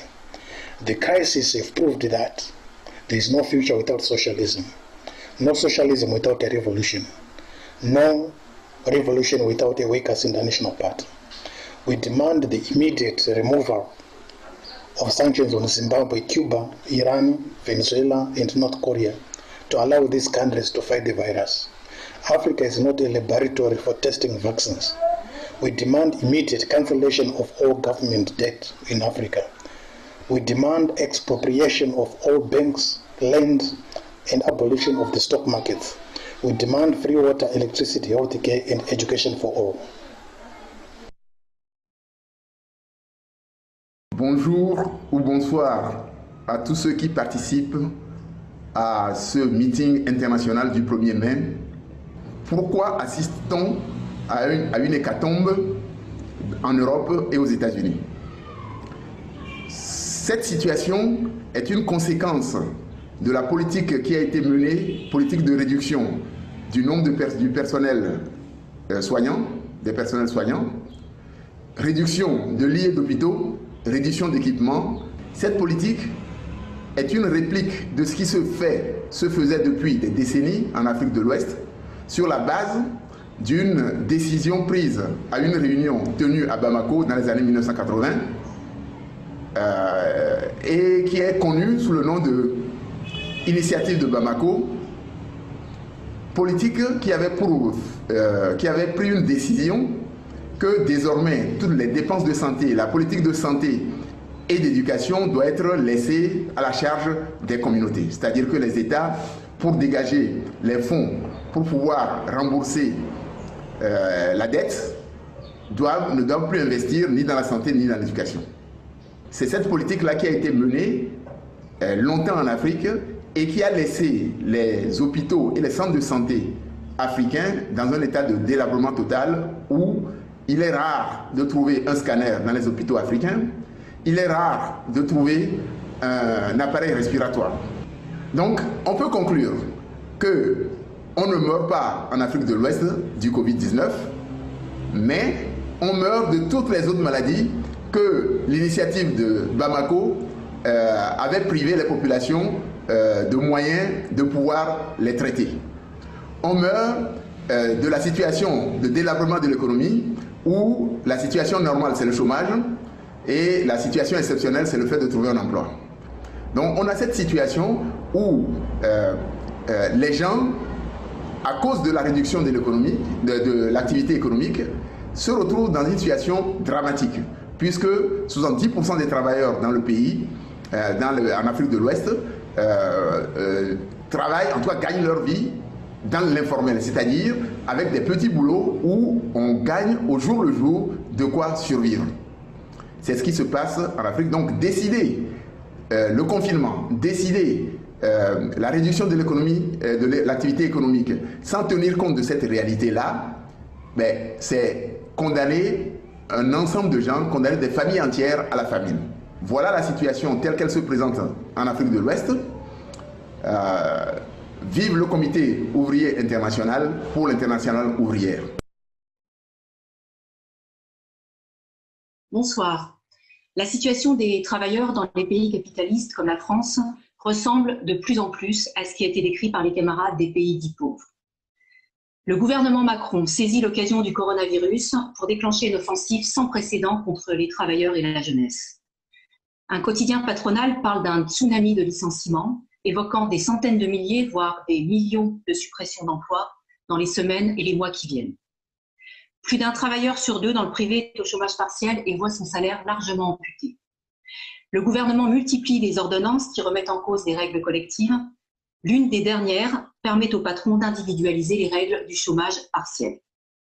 De plus en plus, dans les quartiers ouvriers populaires, les familles ont des difficultés à se nourrir du fait de la précarité, de la baisse des revenus, de l'augmentation des prix des produits alimentaires et de la fermeture des cantines scolaires qui fournissaient des repas à prix restreint. En Seine-Saint-Denis, département le plus pauvre de France, les files d'attente de la faim se multiplient. C'est par milliers que les travailleurs, les mères de famille, attendent pendant des heures la distribution de produits alimentaires organisée par les associations et les partis ouvriers. Le préfet déclare même qu'il craint des émeutes de la faim. Et il faut ajouter que les femmes sont particulièrement frappées par cette situation. C'est bien souvent elles qui doivent faire les courses, les devoirs à la maison, les tâches ménagères, en particulier celles qui doivent élever seules leurs enfants. Cette situation ne tombe pas du ciel. Elle est le résultat de décennies de politique anti-ouvrière menées aussi bien par les gouvernements de droite que de gauche, privatisation, suppression d'emplois dans les services publics et en particulier dans les hôpitaux, déréglementation, démantèlement du code du travail, destruction de l'école publique et des diplômes nationaux. Dans cette situation, une question est posée au mouvement ouvrier. Faut-il, au nom de l'urgence sanitaire, aider le gouvernement à mettre en œuvre toutes ces mesures de destruction ou au contraire combattre cette politique? Faut-il, comme l'ont fait tous les partis de gauche à l'Assemblée nationale le 19 mars, voter 343 milliards d'euros en faveur des banques et des patrons? Ou faut-il exiger la réquisition de ces sommes faramineuses pour répondre aux besoins urgents de la population? La presse rapporte que les organisations syndicales sont consultées très régulièrement par le gouvernement, qui souhaite une forme d'association plus durable, du type grande conférence sociale intégrant les syndicats. Et dans le même temps, la brutalité des mesures du gouvernement est telle qu'elle entraîne la contestation légitime de ces mêmes organisations syndicales, par exemple concernant l'individualisation du chômage partiel. Pour mon parti, le Parti ouvrier indépendant démocratique, il ne peut y avoir ni union nationale, ni unité d'action avec Macron et son gouvernement. À cela doit s'opposer l'unité des travailleurs et des organisations pour que soient prises les mesures d'urgence qu'appelle la situation. Les 343 milliards d'euros, passés depuis à 410 milliards, doivent être réquisitionnés. Ils ne doivent pas aller aux banques, mais aux travailleurs et à leurs familles pour l'emploi, la santé, l'école. Ils doivent permettre de financer les dettes des travailleurs, leurs loyers et leurs charges diverses. Ils doivent permettre de combattre la faim qui s'installe dans les quartiers populaires. Les entreprises doivent aussi être réquisitionnées pour interdire les licenciements. Ces revendications, sous une forme ou sous une autre, sont celles de la classe ouvrière dans tous les pays. Vive le 1er mai, journée internationale du combat des travailleurs. Je vous remercie. Next speakers are comrades coming from Brazil, India, Burundi, Italy, Switzerland, and Australia.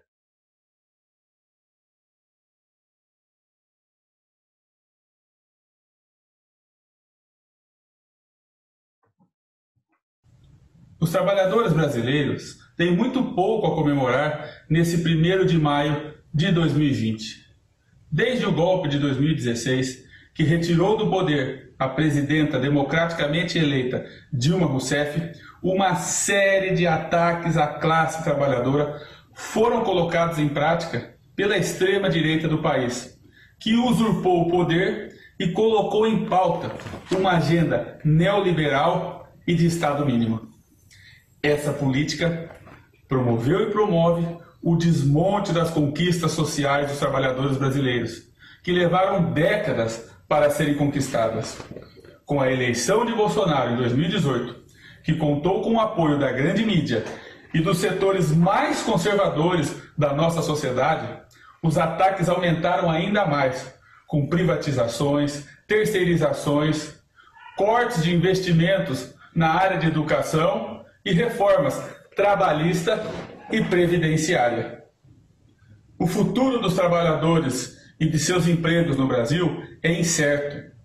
No outro extremo, o Congresso Nacional aprovou benefícios fiscais ao agronegócio e ajuda financeira aos grandes bancos, e contou com o apoio e o voto de partidos à esquerda, que neste momento de pandemia deveriam estar mais preocupados em socorrer a classe trabalhadora fragilizada e vulnerável. Neste momento histórico que vivemos no Brasil, é preciso muita reflexão por parte da nossa sociedade. Que o 1º de maio sirva para unir a classe trabalhadora na resistência e na defesa de suas vidas e de seus direitos. Por tudo isso e pelos constantes ataques aos direitos da classe trabalhadora, pelo desmonte dos serviços públicos, entre eles o desmonte da saúde pública, para a qual tanta falta nos faz os bilhões de reais cortados do SUS, mas principalmente pelos ataques à educação pública brasileira, que é o único verdadeiro caminho da emancipação da classe trabalhadora, fica evidente que o governo Jair Bolsonaro não pode continuar. Assim, convocamos a todos os trabalhadores desse país a gritar fora Bolsonaro, para que possamos reconstruir essa nação e reconquistar os direitos que nos foram tomados. Dear comrades, on this Mayday, we remember the martyrs of Chicago's Haymarket. We want to salute those who have been holding high the banner of unity, equality, and liberty. We want to salute those who have raised their voice against hate, discrimination, and injustice. Since 30 years, the ruling classes have been saying that liberalization, privatization and globalization is the only way forward. From education, public health, transport to natural resources, everything was privatized. After recovering from Corona, the British Prime Minister Boris Johnson said that he survived due to British public health system. In fact, he was always against the public sector.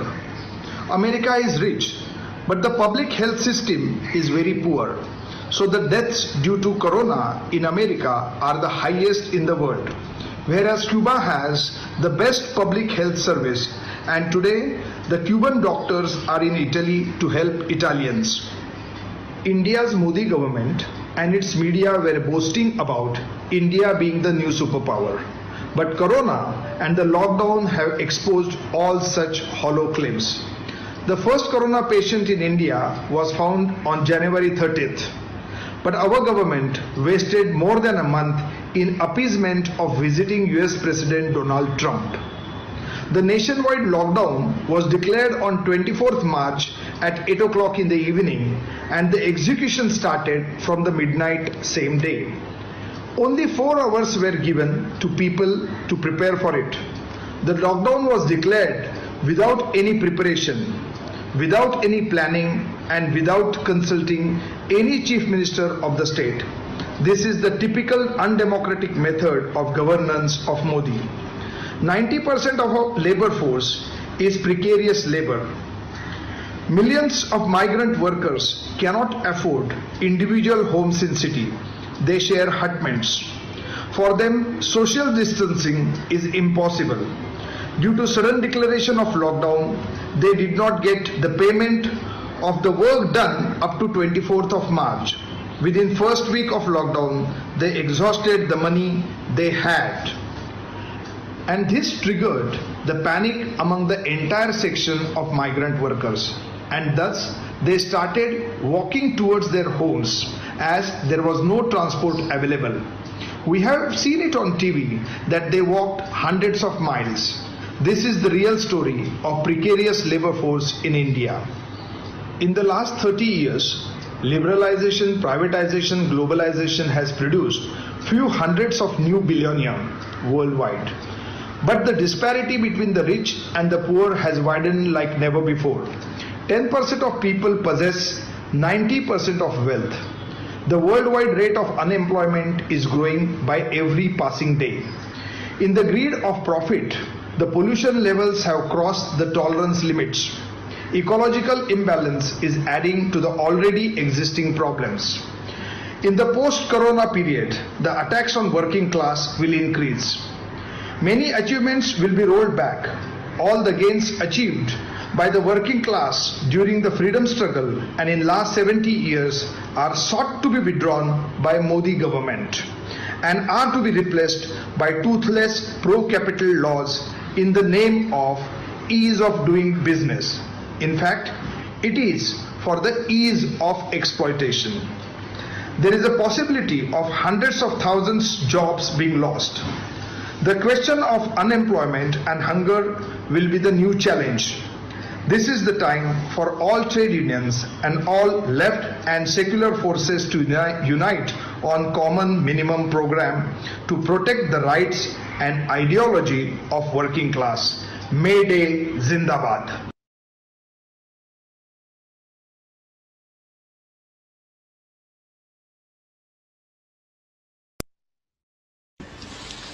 Hello, dear friends and comrades. On the occasion of this Workers' International Day of Struggle, I would like to thank the comrades of the International Workers Committee for Workers International who organized this international rally. 3 hours for the Workers International, and to greet all people who are attending this meeting and the workers over the world. My name is Paul Kunzimana. I am the honorary president of the Workers and Democracy Party of Burundi, a country located in East Africa. Dear friends and comrades, Burundi, as all countries through the world, is hit by the COVID-19. The authorities of the country indicate that the effects of this pandemic are very limited. For example, they reported in the middle of the last month that there were only 5 cases confirmed, among which 1 death and 4 recovered. But the workers and youth are concerned and afraid of the possible spread of the pandemic for many reasons. First, our activities continue as usual. Second, not everyone has clean water at their disposal. Third, people arriving from abroad suspected of being infected are fleeing because they are unable to pay the costs of hotels where they are quarantined. Finally, the country has only 1 COVID-19 screening center based at the National Public Health Institute, INSP, based at Bujumbura. Dear friends and comrades, the situation is the result of more than 30 years of implementation of the structural adjustment program of the World Bank, the IMF and the European Union that dislocated the country, destroying public services, including the public health through the privatization and the payment of the external debt for the interest of imperialism, which continues to plunder the wealth of the country. Thus, by this policy, the population is confronted with diseases such as cholera, malaria, bacillary dysentery, etc., while qualified personnel, drugs, and equipments are lacking and the infrastructures are in ruins. Dear friends and comrades, in Burundi, as everywhere else, meeting workers' needs requires breaking with the imperialism, its financial institutions, and its multinationals. It is workers, youth, mankind that must be saved, not the banks or capitalists. Long live the workers' struggle. Thank you for your attention.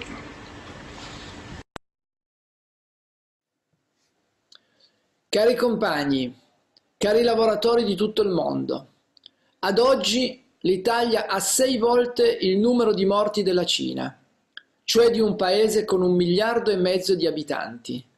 Com'è possibile? Prima di tutto, questo disastro è il risultato di 30 anni di politica di attacco alla sanità pubblica portata avanti in nome delle direttive dell'Unione Europea e del pagamento del debito. Hanno soppresso 70.000 posti letto, chiuso centinaia di ospedali, chiuso i servizi territoriali di prevenzione, eliminato 8.000 posti di medici, migliaia di posti di terapia intensiva. E così, quando l'epidemia è arrivata è stata un disastro. I medici e gli infermieri non avevano le protezioni. Gli ospedali erano intasati di persone malate che contagiavano quelle sane. I mezzi per curare non c'erano e i medici hanno dovuto scegliere chi far vivere e chi far morire, perché i posti di terapia intensiva erano finiti. Nello stesso tempo il governo ha lasciato aperte le fabbriche per salvare i profitti dei capitalisti e così il virus si è diffuso ancora di più. E allora è stato il disastro che è stato provocato da questo governo e da tutti i governi che hanno messo al primo posto gli interessi dei capitalisti e dei banchieri. Cari compagni, da dove può arrivare una via d'uscita? La risposta è nei fatti di quello che è successo in Italia. È stata la classe operaia che è scesa in sciopero spontaneamente e ha costretto il governo a chiudere le fabbriche. Ma non è stato semplice, perché i lavoratori hanno dovuto superare l'ostacolo dei dirigenti sindacali che avevano firmato un accordo in nome dell'interesse comune che lasciava aperte le fabbriche e continuava a mandare a morire gli operai. Oggi centinaia di migliaia di persone sono rimaste senza lavoro e intanto si annuncia che 19 milioni di cittadini finiranno in povertà. Prendere in mano la produzione, organizzarla per salvare la popolazione, stanziare i miliardi necessari a garantire la sicurezza, i salari, i diritti. Come in tutto il mondo, anche in Italia, questa è l'unica via d'uscita. Questo, nella storia del movimento dei lavoratori, si chiama socialismo. Con la redazione del giornale Tribuna Libera, noi facciamo pienamente parte di questa discussione e di questa lotta concreta che è già iniziata. Oggi più che mai è vero ciò che abbiamo affermato a Mumbai con il nostro manifesto. Il progresso della civiltà umana, la pace e la democrazia dipendono in primo luogo dalla capacità degli sfruttati e degli oppressi di tutto il mondo di preservare l'indipendenza delle loro organizzazioni. E per questo è necessario costruire l'Internazionale dei lavoratori. Buon 1° maggio a tutti.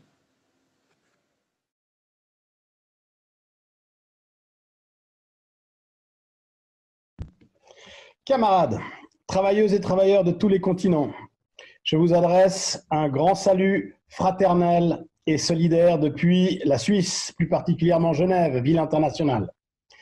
Camarades, bonjour, cameraden, hallo, compagni, buongiorno et comrades, hello. Mon nom est Marc Simette, je suis un enseignant syndicaliste. Je suis l'ancien président du cartel intersyndical des services publics de Genève. En ma fonction de président du cartel intersyndical, je me suis battu contre la vraie maladie qui ronge nos sociétés. Et je ne parle pas aujourd'hui du Covid-19, même si, bien sûr, cette pandémie est d'actualité. Non, je veux bien sûr parler de l'économie néolibérale qui attaque les services publics, les travailleuses et les travailleurs, qui vend l'austérité forcée, qui nous décide de coupes budgétaires insupportables, bref, qui maltraite les travailleuses et les travailleurs à travers le monde. Ce néolibéralisme entièrement tourné vers le profit d'une minorité aux dépens de la majorité, eh bien, nous le voyons aujourd'hui au travers de notre système de santé qui est bien sûr affaibli après des années et des années d'attaques. Nous le voyons aujourd'hui, à Genève, il manque des centaines de postes à l'hôpital universitaire. Nous manquons de masques, nous manquons de gel comme partout ailleurs parce que nous n'avons pas été préparés, parce que pour faire des économies, nous n'avons pas fait de provisions. Donc la Suisse, qui est pourtant un pays avec les grandes pharma, Novartis, Roche et autres, n'a pas réussi à faire mieux que les autres. Tout ça toujours pour plus de profit et moins de services à la population. Donc en Suisse, le travailleur, les travailleuses et les travailleurs qui doivent se rendre au travail pour faire tourner la machine pour que bien sûr ces profits continuent dans la poche de certains, eh bien ils ne sont pas dignement protégés, ils manquent de masques, ils manquent de gel, peut-être que dans certaines entreprises les distances de sécurité ne sont pas respectées et tout ça évidemment cause beaucoup de problèmes et nous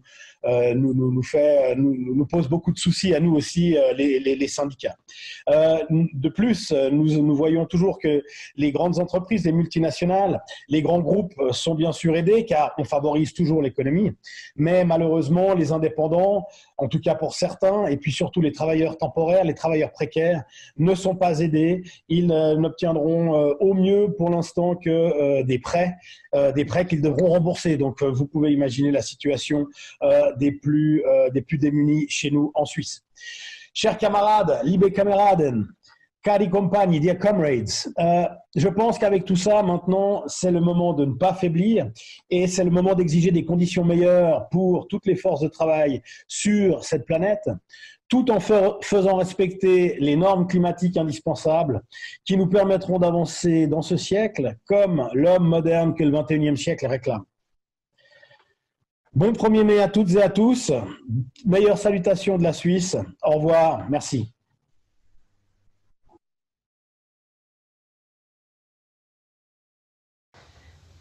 Desde Australia quiero saludar al meeting internacional del 1 de mayo organizado por el Comité Obrero Internacional. Mi nombre es Mónica Aguilera, miembro de la ATE de Chile, actualmente en solicitud de refugio en Australia como producto de mi anterior responsabilidad como presidente del Sindicato de Trabajadores de la Mayor Siderúrgica de Chile.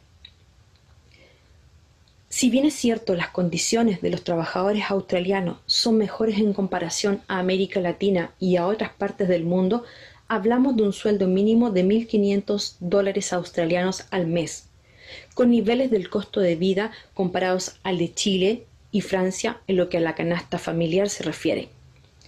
Los impuestos al Estado y a los servicios que pagan los trabajadores es lo que ha permitido mantener en pie el estado de bienestar.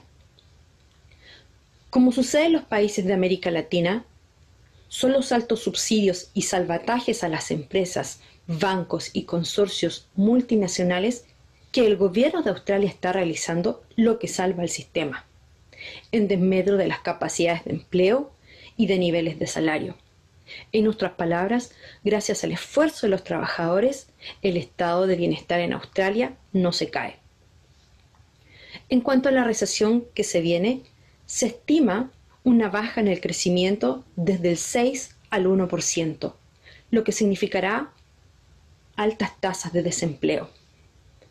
Pero los capitalistas son salvados por el gobierno, mientras existe un liviano compromiso al no despido, pero que el empleador puede decidir sin sanciones. La central sindical ACTU no plantea cuestionamientos de fondos. Sin embargo, existen sindicatos, especialmente los de la educación y enfermera, que demandan cambios más específicos, como que se pague el 100% de los sueldos y no un 85% como plantea la central sindical. De la fuerza laboral de casi 9 millones de trabajadores en Australia, un 13% está sindicalizado en sindicatos controlados por la burocracia del Partido Laborista, que adapta su accionar a las políticas de Estado. Sobre el 1 de mayo en Australia, Día de los Trabajadores, la central sindical no se manifiesta.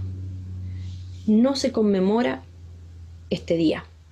Solo algunos sindicatos, los más de izquierda al Partido Laborista, lo hacen en algunos lugares. Finalmente, confío que este acto internacional sea el comienzo de una mayor profundización de la organización internacional que se necesita. Solo la lucha y la organización de los trabajadores nos hará libres.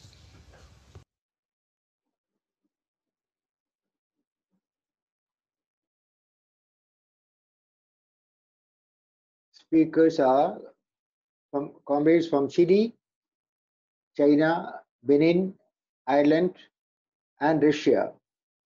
And after the last speaker,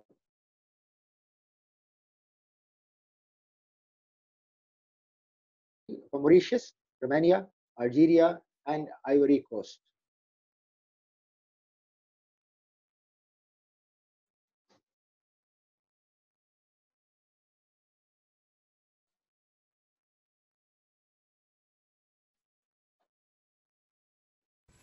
Hola a todos, mi nombre es Maritza Bastías, de profesión enfermera, militante de la Alianza de Trabajadores y Estudiantes de Chile.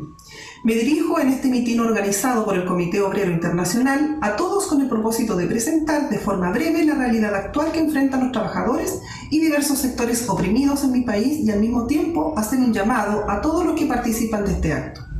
Como es sabido, el 18 de octubre de 2019 ha estallado una burbuja mantenida durante 30 años por los diferentes gobiernos de la así llamada izquierda y progresismo chileno. Esta burbuja no era otra cosa que las condiciones de explotación impuestas por la dictadura de Pinochet a sangre y fuego durante 17 años. En resumen, una fuerza laboral sometida a la precariedad, y el saqueo de sus salarios por medio de la privatización de la salud, de las pensiones, de la educación, de todos los servicios elementales. Esto ha creado la necesidad de sobrevivir por vía de la deuda, la que ha empujado al 80% de la población a ese sistema de vida y en la que el 50% es deudor moroso. Esa fue la burbuja que estalló el 18 de octubre y ha colocado en crisis todas las instituciones. Frente a esta crisis, todos los partidos tradicionales le han entregado el oxígeno y los medios para salvar un régimen político que se hundía con las movilizaciones de millones. La actual pandemia del coronavirus y sus efectos sobre la población están en relación con esas políticas de privatización, que significa que los recursos públicos estén colapsados. Pero esta situación no termina en eso. El actual gobierno y los partidos de la llamada izquierda han aprovechado la ocasión para asestar los más siniestros golpes a los trabajadores. Han aprobado en el Congreso el libre despido de acuerdo a las necesidades de la empresa y que obliga a los trabajadores a utilizar el seguro de cesantía, mientras millones son saqueados de las arcas fiscales para entregarlos a los bancos y empresarios. Una ola de sentimientos encontrados recorre las filas del pueblo trabajador y de sus familias, entre el miedo a la pandemia y la desolación. Pero también crece la resistencia en cada rincón del país. Los millones asistimos a la cruda realidad de sobrevivir o morir por la pandemia o la miseria. He resumido la coyuntura que vivimos y para terminar esta presentación quiero dirigirme a todos con este acto con un mensaje claro y de lucha. En cada sector poblacional, en cada empresa, los trabajadores luchan en forma aislada los unos de los otros, sin una centralización nacional de sus fuerzas y reivindicaciones. Este panorama también se vive a escala mundial en cada país por separado. En este contexto, creemos que se impone la necesidad de avances en el terreno de la organización internacional. La internacional no puede ser un discurso, una referencia de cierta forma romántica. Es imperativo para salvar a la humanidad de la barbarie que realicemos un paso práctico en esa vía. El sistema capitalista solo se sostiene por el rol mercenario de los antiguos partidos políticos y sindicales de la clase trabajadora, pero también por nuestra propia incapacidad de girar para asumir la responsabilidad que nos compete. Hago un llamado a convertir este 1 de mayo de 2020 en una reflexión profunda que nos permita reforzar el trabajo para construir la internacional que los trabajadores necesitan con urgencia. La conferencia mundial convocada para este año debe tener el sustantivo a escala internacional. Quiero recordarles que un paso práctico vale más que 100 programas. La barbarie se nos viene encima. Solo el pueblo salvará al pueblo y para ello debemos atrevernos a dar un giro. Muchas gracias. Dear comrade, greetings from Hong Kong, especially in this time of pandemic crisis, when the coronavirus are spreading all over the world. I hope you all stay healthy so that we can fight back. In Hong Kong, we are in a very, very difficult situation. It has been over already a year of our struggle against the extradition bill introduced by the Hong Kong government. But behind it, of course, is always the Communist Party that want to control Hong Kong, suppress our freedom, and narrow down our political space. But the system in Hong Kong that the Communist Party is supporting is a very complete, naked, unfettered capitalism system. And the workers are the ones that suffer under this very undemocratic and at the same time behind it the authoritarian regime of China. Over the past year, we have been fighting for democracy and demanding for the right of workers to vote, for our government to control our government and return the government to the people. In this fight, there are lots of sacrifice already. Over 8,000 had already been arrested and over 1,000 people prosecuted, including myself. I have already 6 charges of criminal offenses accusing me of organizing and participation in unauthorized assembly. Of course, the assembly is unauthorized. Why should we need authorization? This is our right. We have the right to march. But of course, the government is using the law against us and against the young people of Hong Kong.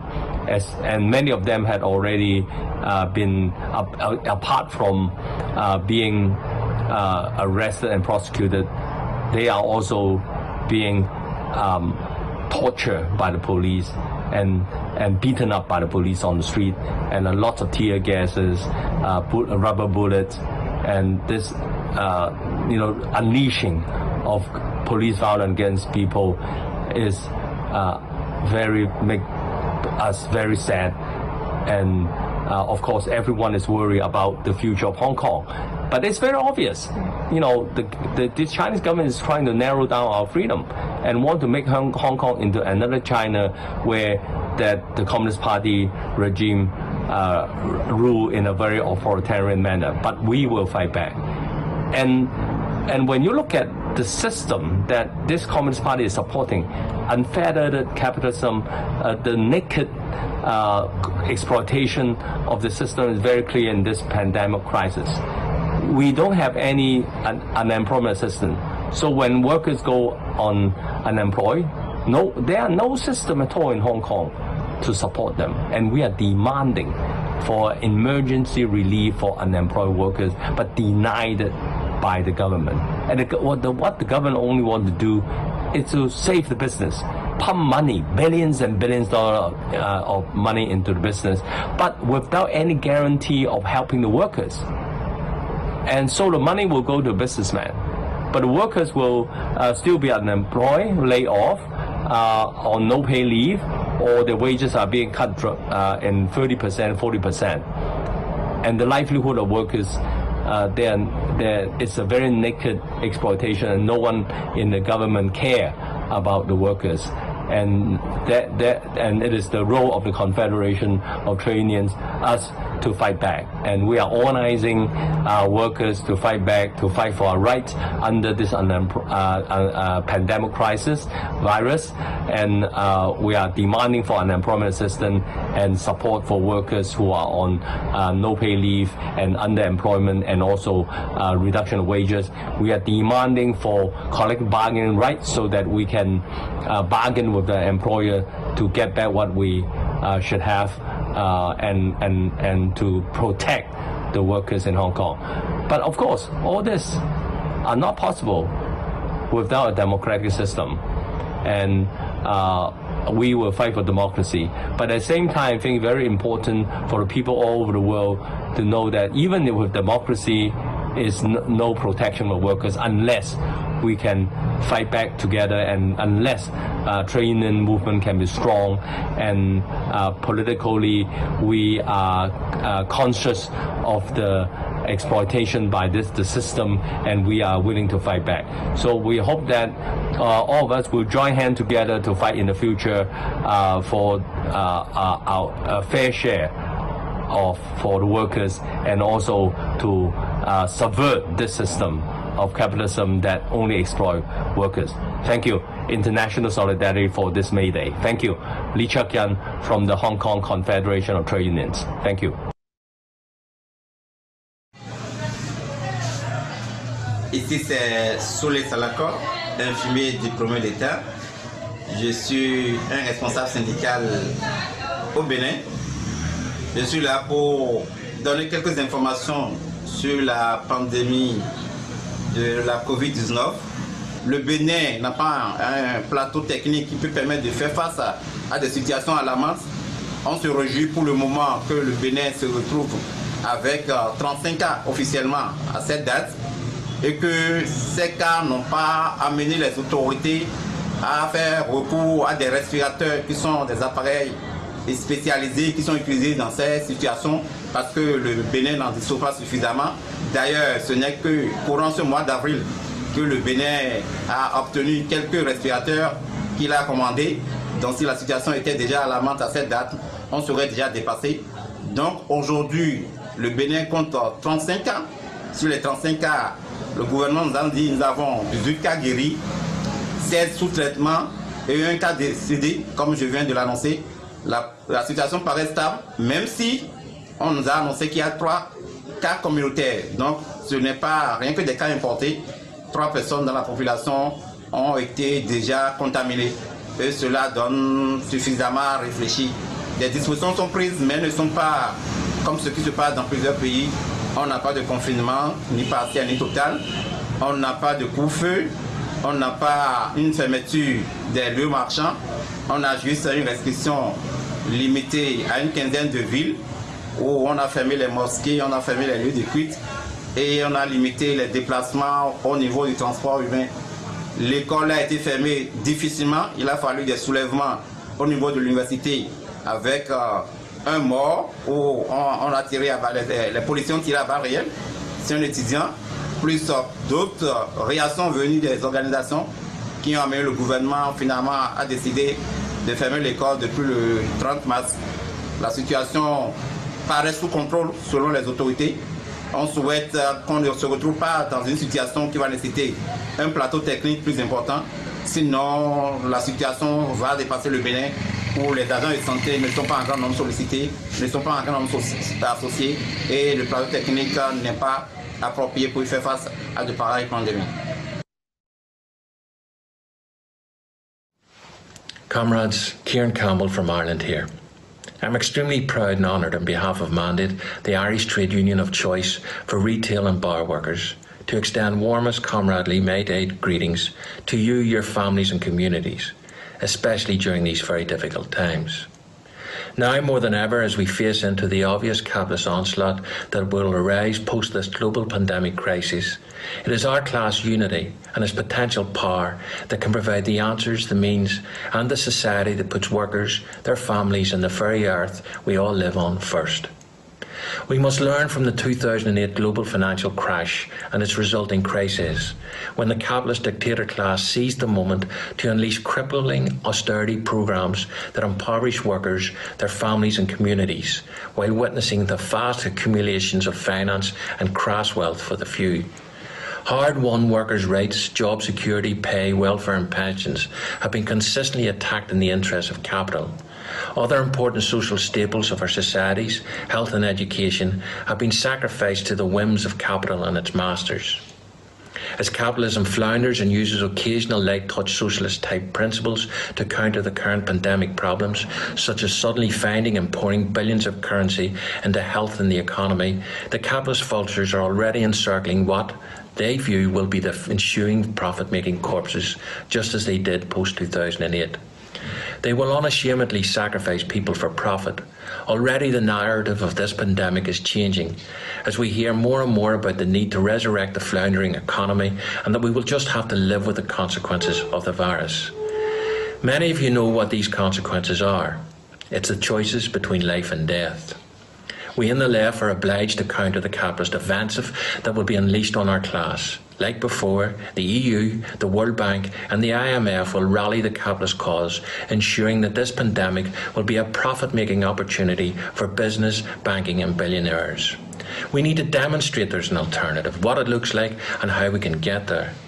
Like capitalism has historically shown, we the working class must seize this opportunity from this crisis. There is no doubt capitalism is severely wounded. It's up to us to make sure those wounds are mortal. There is no going back. That should be our clear message to our people, the working class. Mayday greetings, comrades, and please stay safe.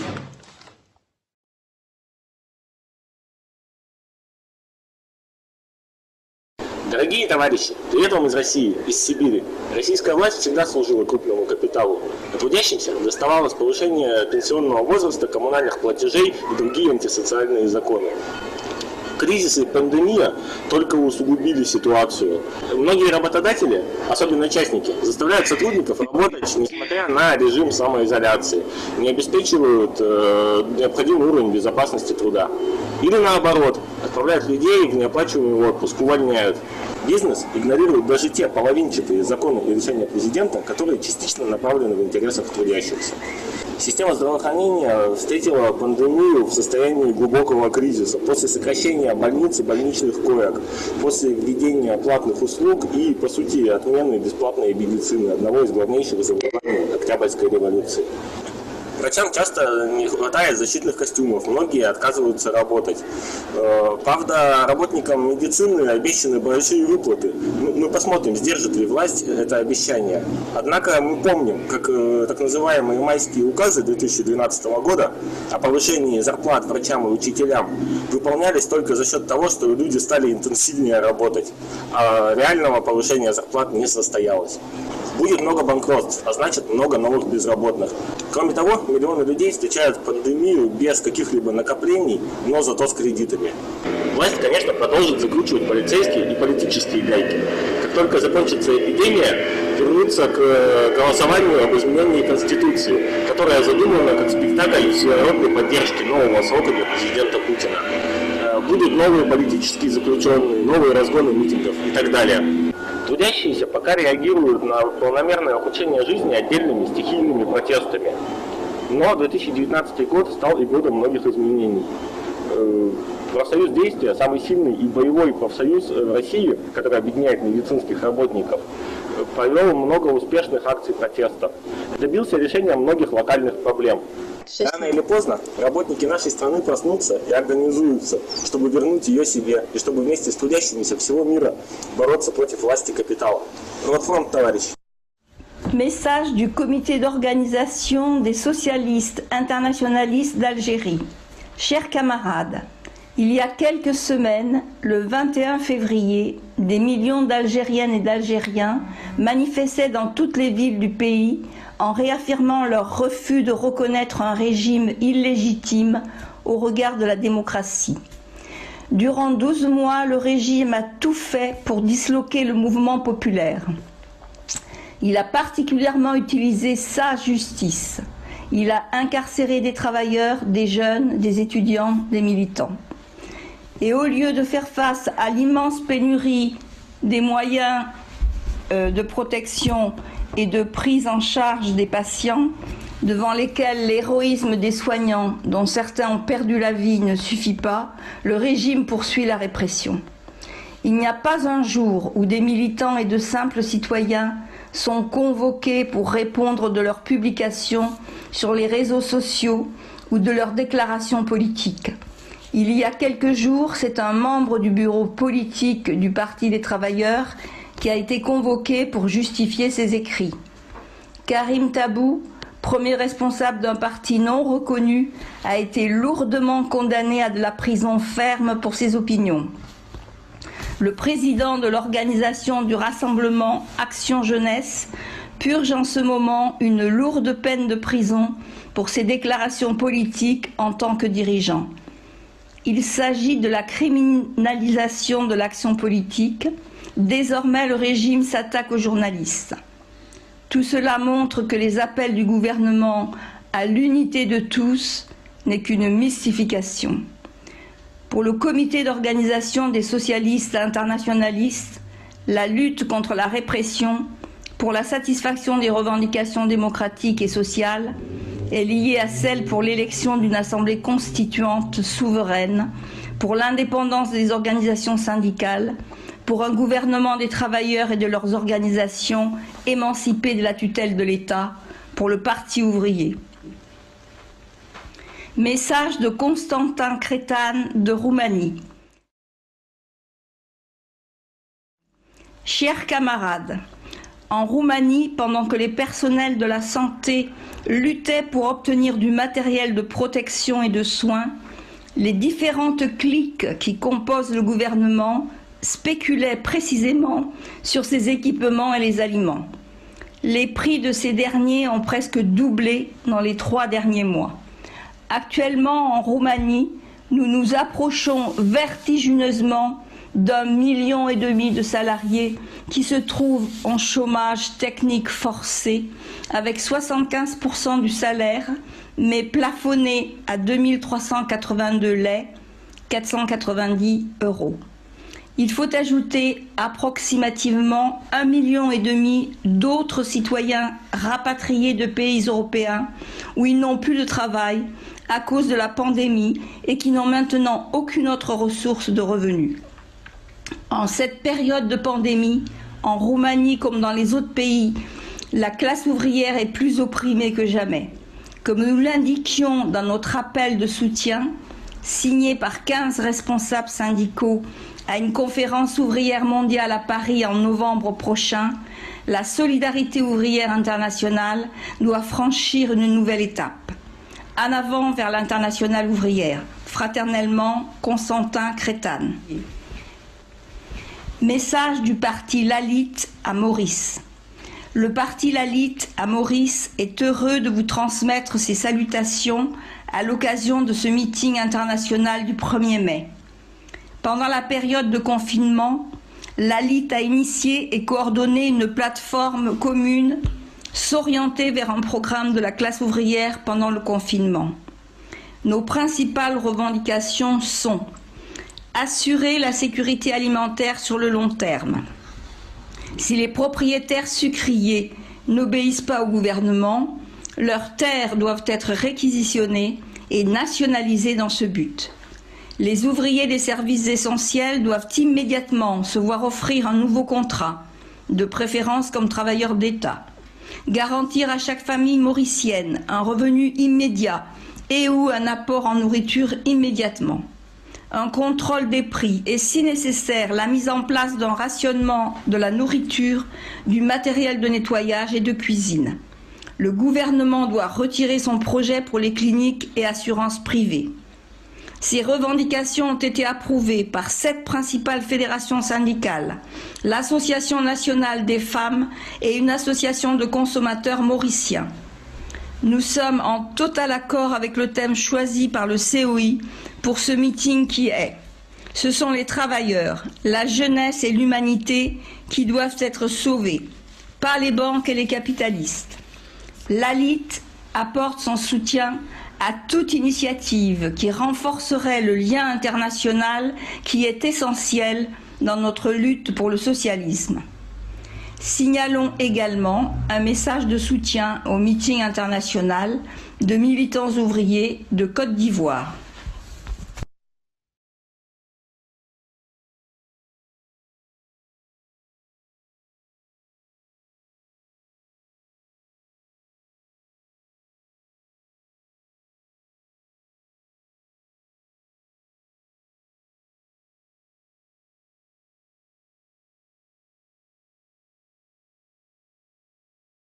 Next speakers are coming from Haiti, Afghanistan, Tanzania, South Africa, Tunisia, the Spanish state, and China.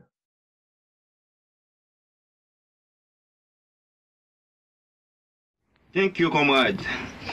Today, May 1st, some Haitian workers are on the street to commemorate the International Day of Workers' Struggle, but also to demonstrate against the corrupt, anti-popular bourgeois power of Jovenel Moïse, which was imposed by the US imperialism. It is this power, in collision with the economic elite, who planned the return of workers to the factory last Monday in order to continue to exploit them despite the confinement. Precariousness, misery obliges thousands of workers without masks were present. Better to die working with the hope of hiding a few crumbs than to die confined to your home, they said. Save the country's economy. This is the talk of the moment from the international ruling class. This is the reactionary slogan of the lawyers of the failed capitalist system. This speech is a headlong rush because the leaders of the international economic elite are afraid. They are afraid of the reaction of the working masses, of the working class after the pandemic. They are afraid of the fact that the workers, by COVID-19, have discovered their lies, their fraudulent operations. COVID-19 has exposed them in the face of the demands of the masses. They are afraid of the workers' anger at the cost of living, poverty, and the liquidation of public services. This health crisis could lead to anything, so as not to leave the field open for workers, unemployed, progressive students, peasants, thousands of families who are confined but who have nothing to eat and to give to the children to react and to take advantages of the situation. To avoid any reaction of the time of their weakness, the capitalists took the lead. They are trying to regain control. So it is their ideology that continues to dominate international opinion, but not that of the working class. The capitalist system is not a sentimental system that will address the needs of the workers. Their overriding goal is to exploit the labor force to further impoverish them, which will automatically increase their profit margin and make their banks even richer and the poor even poorer. Workers must know without their labor power there will be no production. Without them, the wheel of the capitalist system will stop spinning. This majority force of that workers represent is capable of changing and transforming the world. Asian workers must learn from history and arm themselves ideologically to build their own organization that can support them in the resistance against the US imperialism and defend their own interests. On behalf of the Asian workers, I thank you, comrades, for organizing this important meeting. Thank you. Thank you.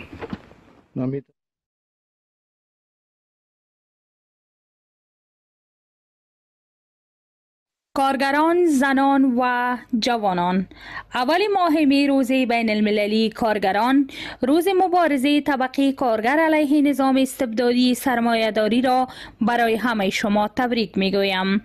کارگران و زحمتکشان افغانستان طی 20 سال آخر اشغال امریکا و ناتو نه تنها در حملات هوایی، حملات انتحاری و جنگ‌های خونین کشته شدند، بلکه فشار اصلی جنگ، فقر، بیکاری و آوارگی را نیز به دوش می‌کشند. مردم افغانستان هنوز از فاجعه جنگ و اشغال رهان نشده بودند که با فاجعه کووید 19 روبرو شدند. دولت کابل که در نتیجه انتخابات افتضاح آمیز و مداخله مستقیم امریکا به میان آمده نمیتواند کوچکترین خدمات را ارائه کند. 98% قربانیان ویروس کرونا را طبقه کارگر و مردم فقیر تشکیل می‌دهند. 60% مردم زیر خط فقر و از گرسنگی رنج میبرند. خانواده های کارگر و فقیر اگر از اثر بیماری کرونا از بین نروند، بدون شک به علت قرنطینه بدون نان از گرسنگی تلف خواهم شد.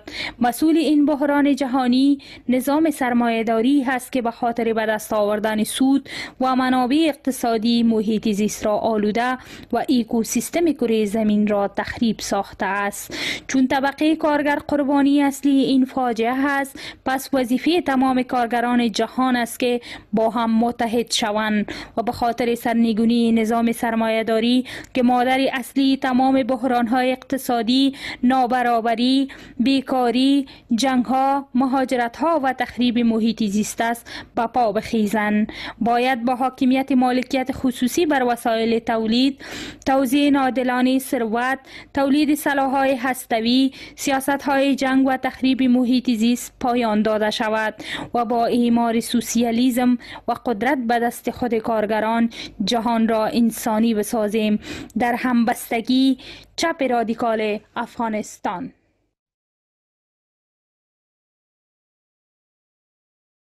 Revolutionary greeting from Black working class and the youth of South Africa. My name is Lubon. I'm the correspondent in Azania of International Youth Alliance for Socialism, and I'm here to discuss the current consequences of the pandemic that we are facing as a country, which is COVID-19 outbreak. The current consequences of this pandemic are already dramatic in our country, and not only workers and youth are facing the virus, but because of the lockdown decided by the government led by ANC, the black majority is facing hunger and starvation. Police and army have been sent in the streets to supervise and to brutalize the working class and to ensure that the working class is secured on their houses. They are not wandering around the streets, of which that will lead to hunger and starvation. People have been shot by the police and army, of which it's the same police who shot 34 striking miners who were only practicing their right to strike 8 years ago. They were shot and killed by the same police who shot people who are outside looking for food. More than 70 soldiers have been sent to the working class settlements to continue to brutalize and to kill innocent souls. This clearly gives us the clear indication that the current state and the ANC is not ready to lead this society. It's high time for a broad united front of the organizations of the black working class and youth to impose these emergency measures to government of the black majority, a government of working class and youth. ككل بلدان العالم لم تكن تونس مستثناة من أزمة جائحة كورونا، كما أنها غير مستثناة من هيمنة صندوق النقد الدولي الذي دفعها إلى التراجع عن دعم وإحداث مستشفيات عمومية قادرة على مجابهة أزمة كهذه، وهو تقريبا حال كل الدول التي فضحتها الجائحة. أطباء يعملون بلا أقنعة بلا قفازات أحيانا. الجائحة كشفت أيضا مدى تدهور قطاع الصحة الذي كان في الصف الأول لمجابهة الوباء. في نفس التوجه الحكومة وفي أشد الأزمات الإنسانية كانت خادمة لرأس المال.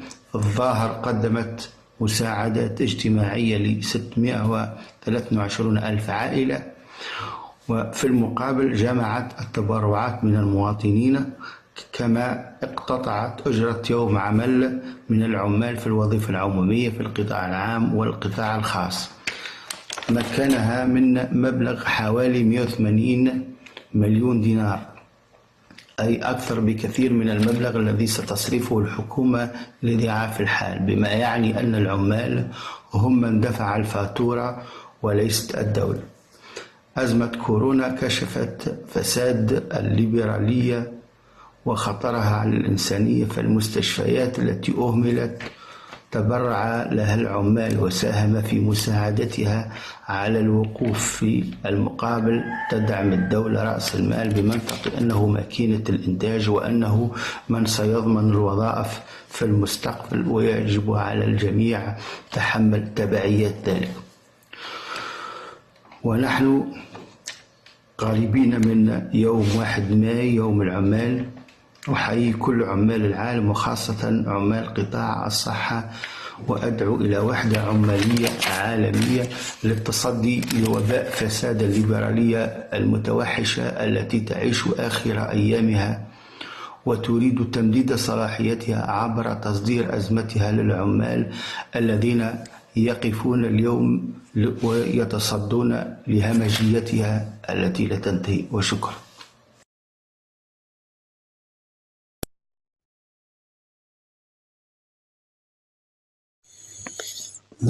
Desde Cataluña y el Estado español estamos sufriendo, como en la mayoría de los países, la grave pandemia del coronavirus. Aquí la pandemia es cruel, como en muchos otros países.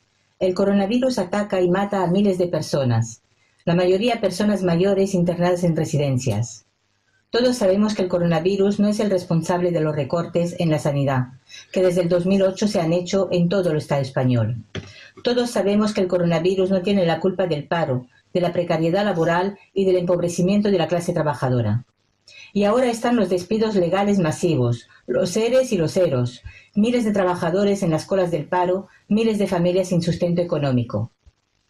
Y otro tema que va a llegar. Se oyen muchas voces que nos dicen que ahora, que el planeta, la Tierra, la atmósfera, necesitaba de un parón de la economía, para volver a estar bien, a respirar. Que toda la población tendrá que hacer una reflexión de cómo vivimos en el planeta Tierra. Y es cierto, muy cierto, pero la contaminación es producto del sistema capitalista y hay que tenerlo muy claro. En el Estado español, el gobierno del PSOE, que gobierna con Podemos, quieren volver a la misma política que ejercieron cuando murió Franco. Porque en el Estado español murió Franco en el 75, pero no murió el franquismo. El franquismo se apuntaló con unos pactos, los pactos de la Moncloa. Tampoco se dignificó los miles de asesinados y enterrados en cunetas, ni se han juzgado los militares y torturadores de la dictadura. Y desde entonces, todos esos 47 años, seguimos con políticas antiobreras, con pactos entre la derecha, la izquierda y los sindicatos, que hay que decirlo, han vivido muy bien a base de subvenciones gubernamentales. ¿Cómo iban estos a luchar con y por la clase obrera? Y ahora vuelven a las mismas andadas. El gobierno de Pedro Sánchez propone nuevos pactos.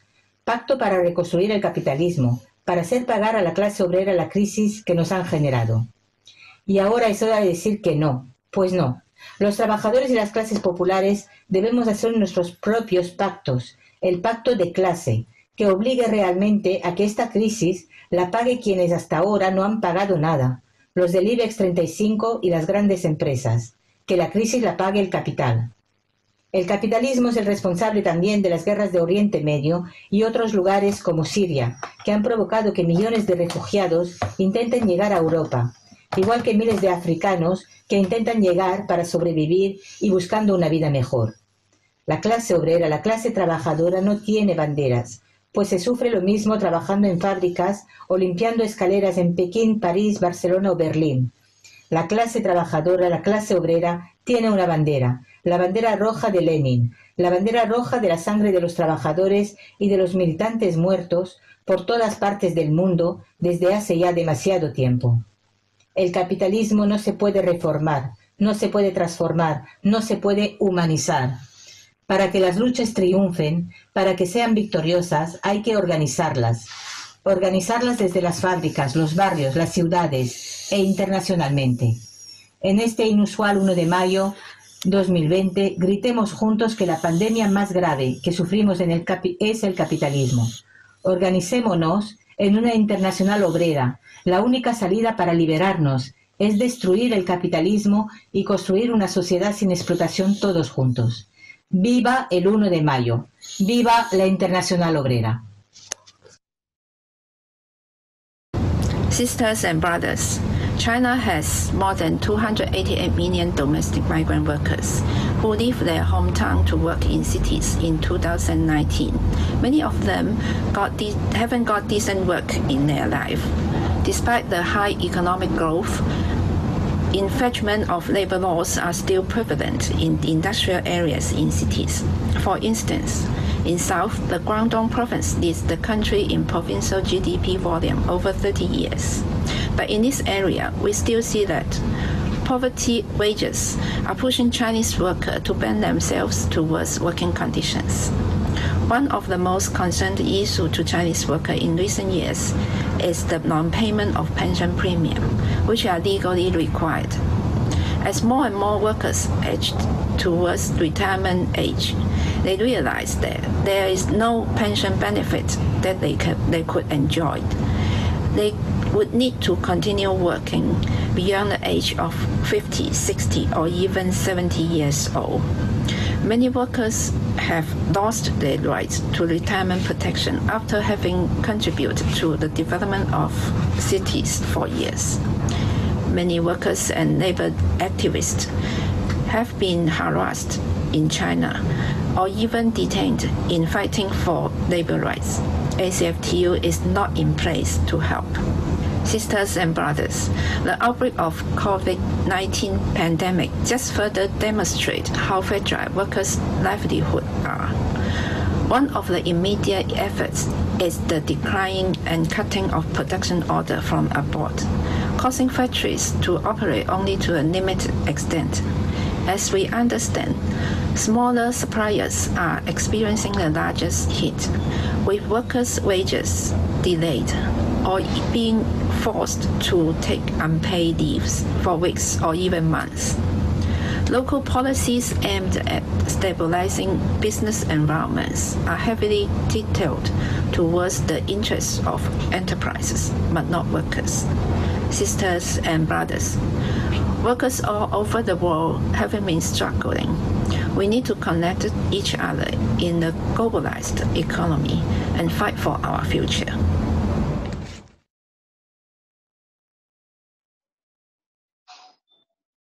The next and last speakers for our International Mayday rally are comrades from the Philippines, Burkina Faso, Great Britain, Hungary, and Bangladesh.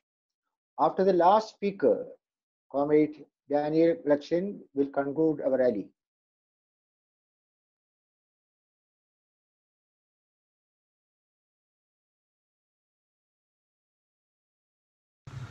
The COVID pandemic has exposed all the ills and contradictions of capitalism. The state has intervened massively in society to contain the infection and maintain the social fabric. Still, the workers and the poor are disproportionately bearing the burden of the pandemic. The lockdown has put millions temporarily jobless on a no work, no pay policy. The poor cannot earn a living as everyone is forced to stay at home. Assistance to the poor was not enough for everyone, so political patronage and wanton discrimination reign supreme. The health system is overwhelmed by the scale of the contagion since public health provision has suffered from budget cuts and private hospitals are out of reach of the masses. Finally, the government has exploited the pandemic to further restrict civil liberties and suppress democratic rights. An iron fist policy has dominated over a public health response.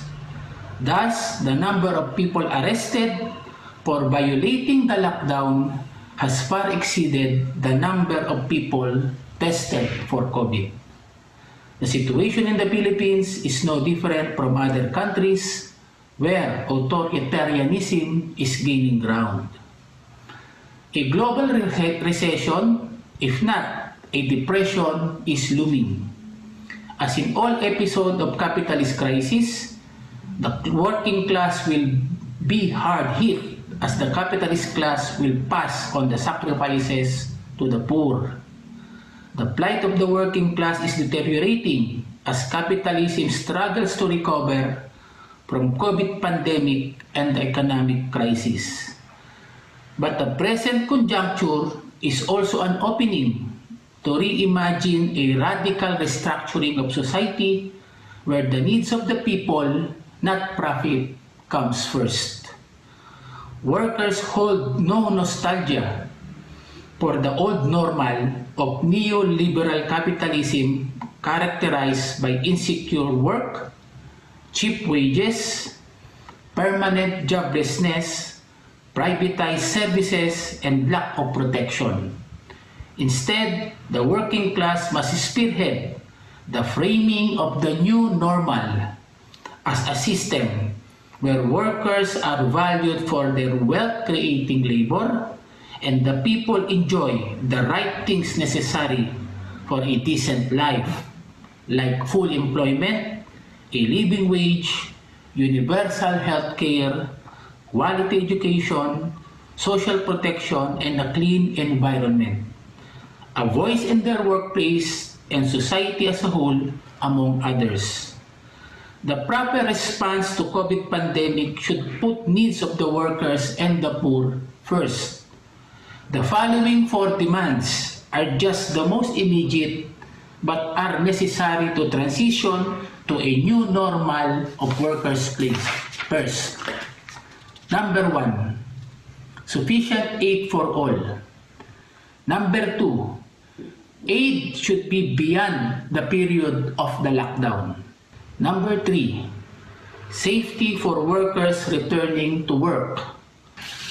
Number 4, humane and not militarized response to the crisis. The order for people to stay at home will be problematic since the people are going hungry for lack of assistance and they are treated beneficiaries of Philanthropy Act instead of claim holders of the right to aid in times of crisis. Partido Manggagawa, Labor Party Philippines, May 1, 2020. Long live the working class. Mabuhay. Bonjour à toutes et à tous. Salut à toutes les camarades du monde entier. Alors moi je m'appelle Zango Sibri Ablassi. Je suis de l'Afrique de l'Ouest, tout précisément au Burkina Faso, le pays de Thomas Sankara. Alors, je fais ce vidéo au nom de toutes les camarades du Burkina Faso, au nom de la génération consciente du Burkina Faso, pour dire qu'il y a quelque chose de très grave. Et cette chose, c'est quoi? Et notre seul problème en Afrique, c'est le capitalisme. Ce système capitaliste qui nous implique, qui nous envoie des choses que nous, on ne veut pas. Qui nous propose des produits que nous, on ne veut pas. Et c'est le même capitalisme qui fabrique les maladies. Et c'est le même capitalisme encore qui fabrique les produits, c'est-à-dire les remèdes, les médicaments, pour revenir encore nous vendre avec des prix chers qu'on ne peut même pas payer. Et ces mêmes produits encore vont créer encore des effets pour nous tuer, pour nous détruire. Non. S'il vous plaît, vous les capitalistes là, nous vous a compris. Donc, on adresse ce message à tout le monde entier, à tous nos camarades de lutte du monde entier, qui sont dans tous les 5 continents, de se lever, qu'ensemble, on va lutter contre le système capitaliste. Le système capitaliste est plus fort que l'Afrique. Le système capitaliste est plus fort qu'un individu. Mais il faut que l'ensemble de tous les peuples, qu'on puisse lutter avec ce système. Parce que ce même système crée, il crée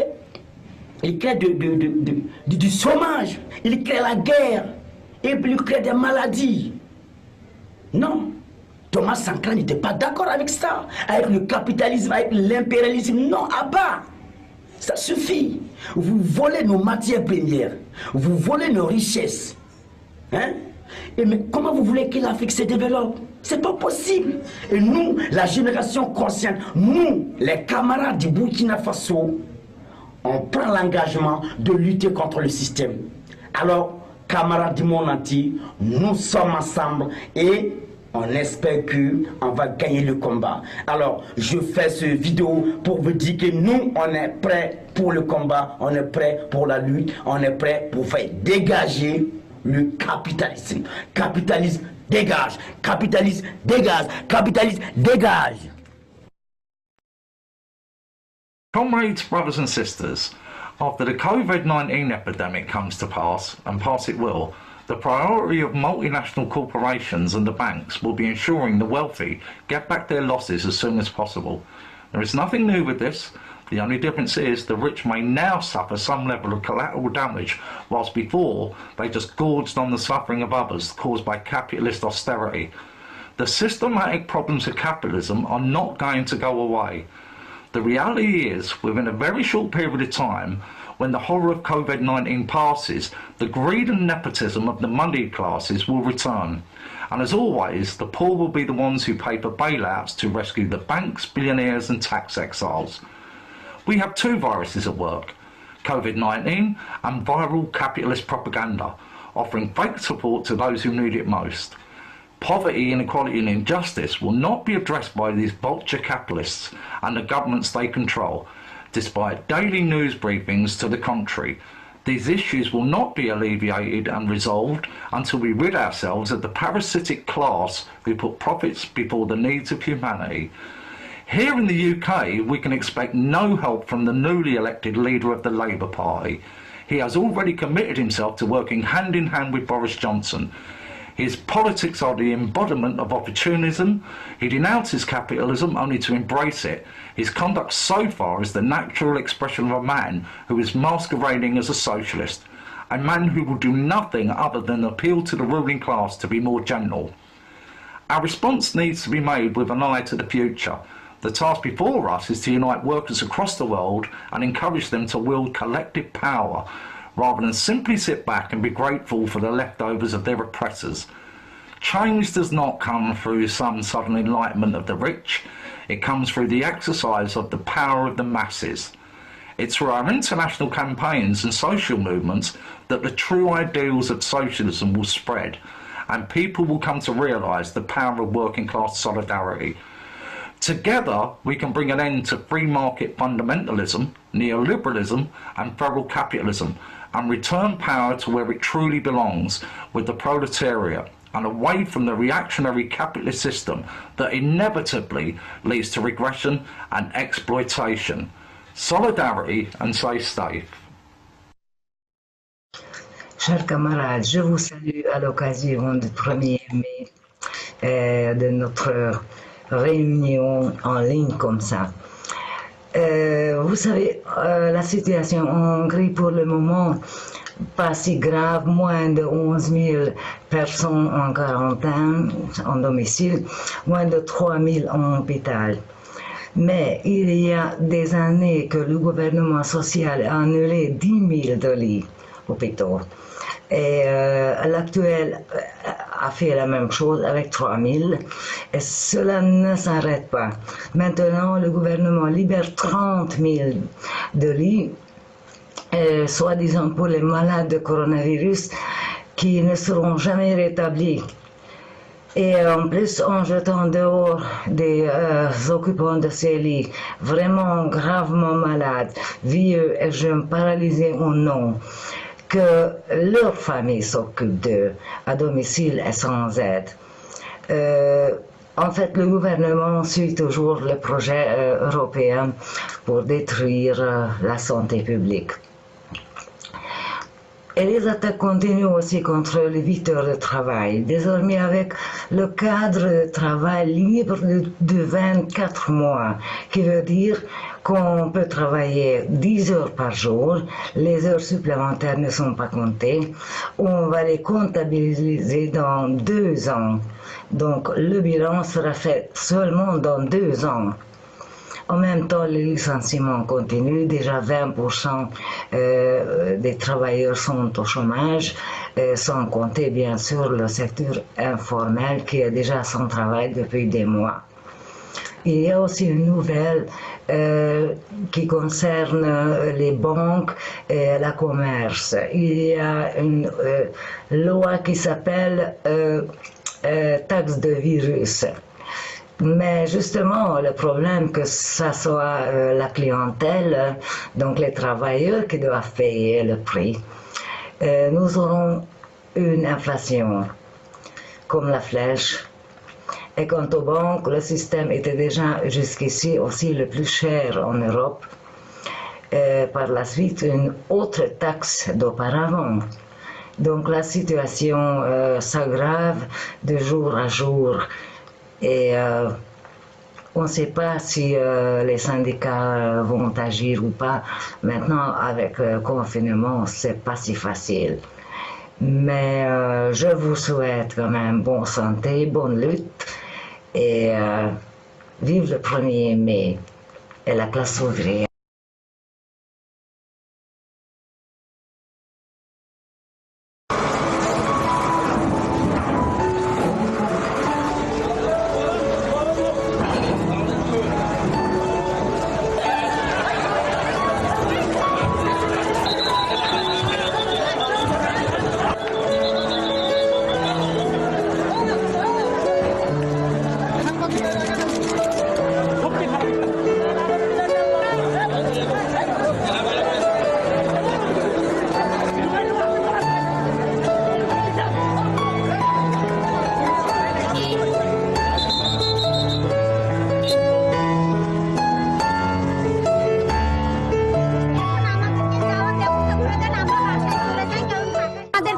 জানানো হয়েছে এই আজকেরা অনেকেই আমরা ইপিজিটের সামনে গেছি এবং গিয়ে ওইখান থেকে ফেরত আসছি আর আসার পরে আমাদেরকে বলতেছে যে গার্মেন্টস ইউনিট বন্ধ আছে তাহলে এইভাবে আমরা একবার গেছি একবার আসছি তাহলে আমরা একটা হয়রানি হয়েছি না এর থেকে আমাদের একটা হয়রানি হয়েছে না এখন আমরা যে যাবো যাই যে আমরা ঢাকায় বসে যে খাবো আমাদের বাসা ভাড়া আমাদের খাওয়া এগুলো কে দেখবে ঢাকা শহরে চলতে গেলে একটা খরচ আছে না সেই খরচটা আমরা কিভাবে চালাবো আমাদেরকে বলে দেন আমরা শুনছি টিভিতে খবরে বলছে যে সরকার 5,000 কোটি টাকা দিচ্ছে গার্মেন্টস শ্রমিকদের জন্য কিন্তু যে আমরা একটা শ্রমিকরাও এখন পর্যন্ত বেতন পাই এখনো পর্যন্ত একটা টাকা আমাদের ব্যাংকের অ্যাকাউন্টে ঢুকে আমাদেরকে বলা হয়েছে যে 7-8 তারিখের ভিতরে দিবে আর তাও শিওর বলতে পারতেছে না তারা বলতেছে যে আমরা চেষ্টা করবো 7-8 তারিখের ভিতরে দেওয়ার জন্য এইটা বলছেন এটা শিওর কিনা তাও আমরা জানি না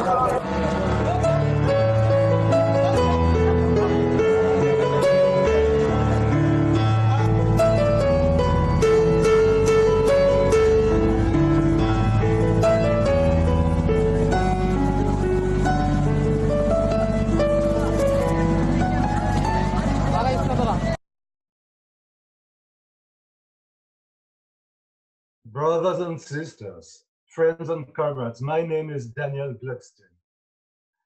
I'm one of the two coordinators, along with Comrade Namdyat Vasudevan, of the International Workers' Committee Against War and Exploitation, Against Precarious Work, and for the Workers International. It is a fact that the crisis which humankind is facing today is the worst crisis for tens and tens of years. As far as we know, the COVID-19 virus is a result of a process of nature. But the tremendous expansion of this virus the world over, the hundreds of thousands of deaths already officially announced, they are not the result of a process of nature. They are the result of the lack of research on this kind of coronavirus over the past 20 years. They are the results of hospital closures and the lack of medical services and the lack of doctors the world over. They are the result of the greed for profit. Many speakers before me highlighted the fact that the bosses and government are seizing the opportunity of this coronavirus to launch a new wave of attacks against the working class and the democratic rights. Since the beginning of the pandemic, millions of workers have been laid off. Hunger is spreading throughout the world. Millions of people are dying of starvation. All these phenomena do not derive from the laws of the nature. Different speakers before me accuse under a right the destructive policies which have been implemented for years and years the world over by all the governments that are at the service of the capitalist system, which means the system based upon the private ownership of the means of production. Why are we gathering today? In this moment of the 1st of May 2020, we must express the fact that we cannot accept the idea that this pandemic simply was our fate. We cannot accept the false idea according to which everybody is on the same level facing the pandemics. The idea that workers and bosses, rich and poor, are on the same level facing the pandemics, because this is not true. On the contrary, everything that is happening today in every country shows that through this pandemic, the struggle between working class and capitalist class is becoming sharper every day. My comrade Christelle, who spoke before me, explained what is going on in my own country. Can you imagine that in France, which is one of the richest countries of the world, the pandemic started more than 2 months ago, but till now, till this day, 1st of May, there are not enough masks, not enough test kits, not enough protective equipment for all the population. And even the government, which is lying and lying, has to recognize that even in 2, 3, 4 weeks, all this, everything which is needed, the test, the masks, the protective material, will continue to be absent. The first decision that the French government took just after the beginning of the pandemic was to ask the parliament to vote a bill which gave 343 billion euros to the banking system in order to help the capitalists. 343 billion euros. This huge amount of money is almost the equivalent of the yearly budget of France. And this bill has been adopted the 19th of March by all the members of the parliament, from the far right to the far left. There is one condition for the capitalists to receive these funds, is that they must give the proof that they will to organize the downsizing of the plants and that they are going to lay off their workers. Meanwhile, the government gave 5 euros to each person requesting food assistance. And there are 4 or 10 million people just now in France who are requesting for food assistance. But in the same time, the fund for the banks and the capitalists has gone up to more than 400 billion euros. This is not specific to the French situation. This is a situation that is well known by the workers the world over. Well, all the government during the past 30 or 40 years bent to the dictates of the IMF and the European Union. They bent and accepted to close the hospitals, to attack the social security and the healthcare system. They accepted to make cuts in the public services, in the public budget, so as to help the bosses make more profits. In the past 40 years in France, those policies against the working class, against the public services, have been implemented by so-called right-wing government, but also so-called left-wing governments. And today, all the representatives in the parliament claiming to be representative of the interests of the working class, or at least representative of the so-called left political parties, agreed to give these 343 billion euros to the bosses and the banks. And this leads to another serious issue. Many people in my country, and I understand that it is true also for other countries, many people in my country are now calling for a kind of national unity, even for a kind of national unity government to deal with the pandemic. We know the story. When the bosses speak about national unity, workers have to look in their pockets and check if their money has not been stolen. When the bosses speak about national unity, you can be sure that what they mean is that everybody must gather together to defend the bosses' interests and their profits. That's why our political party, the Independent and Democratic Workers' Party in France, is advocated the necessity to prepare the ground for a working class unity government opposed to the so-called national unity government. Our party has stated publicly that a working class unity government is needed to implement the emergency measures that are required by the situation. This means forbidding layoffs. It means maintaining all the workers' wages and salaries. It means requisitioning the 343 billion euros given to the banks and the capitalists, and using this huge amount of money to enact the emergency measures concerning jobs, healthcare, schools, and public services. It means nationalizing without any compensations the banks and all the manufacturing sector that could be made to produce massively the face masks, testing kits, and all the other means for protection.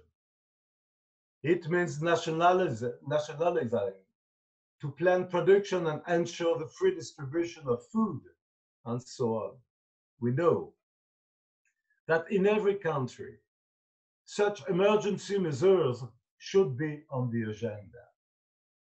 But this means that the working class must fight back to impose this kind of emergency measures and not the kind of measures that are being implemented for the only purpose to protect the interests of the bosses and the banks. We understand that for comrades coming from poor countries, it's hard to believe that even in the richest countries, everything is lacking for the defense of the working class. This is one expression of the unity of the class struggle the world over. In poor countries, in rich countries, in imperialist countries, and in oppressed nations, all the workers are suffering the consequences of the deep crisis of this capitalist system. Is it possible to find a solution that meets the vital needs of the working class? Yes, it is possible. But such a solution must be independent of the bosses and the bourgeoisie. Such a solution needs a condition, a prerequisite, which is to preserve the independence of the working class and its organization. Yes, the priority should be to do everything possible to save humankind. The means exist, the wealth exists, the resources exist to provide for the 8 billion people living on this planet, so that they have the possibility to escape from starvation, the possibility to afford health care, the possibility of schooling for all the children. We know that the resources exist, but we know also that they have been confiscated by a tiny minority of exploiters and speculators. Gathered today, we know that we have in common, more in common, that we could possibly have in common with the capitalists and the governments in every country. The story of the working class movement is that of real attempts to come together and build together. We must have in memory the fact that a little more than 1.5 centuries ago, the first international, which was called the International Working Men Association, was proclaimed in London, Britain, gathering most of the existing currents and tendency of the working class movement. The names of Karl Marx and Friedrich Engels are well known the world over. But in the framework of this first international, a lot of people did not share the views of many others. For example, about what was meant by socialism or working class emancipation. Many of them were trade unionists. Many of them were members of very different socialist groups and groupings.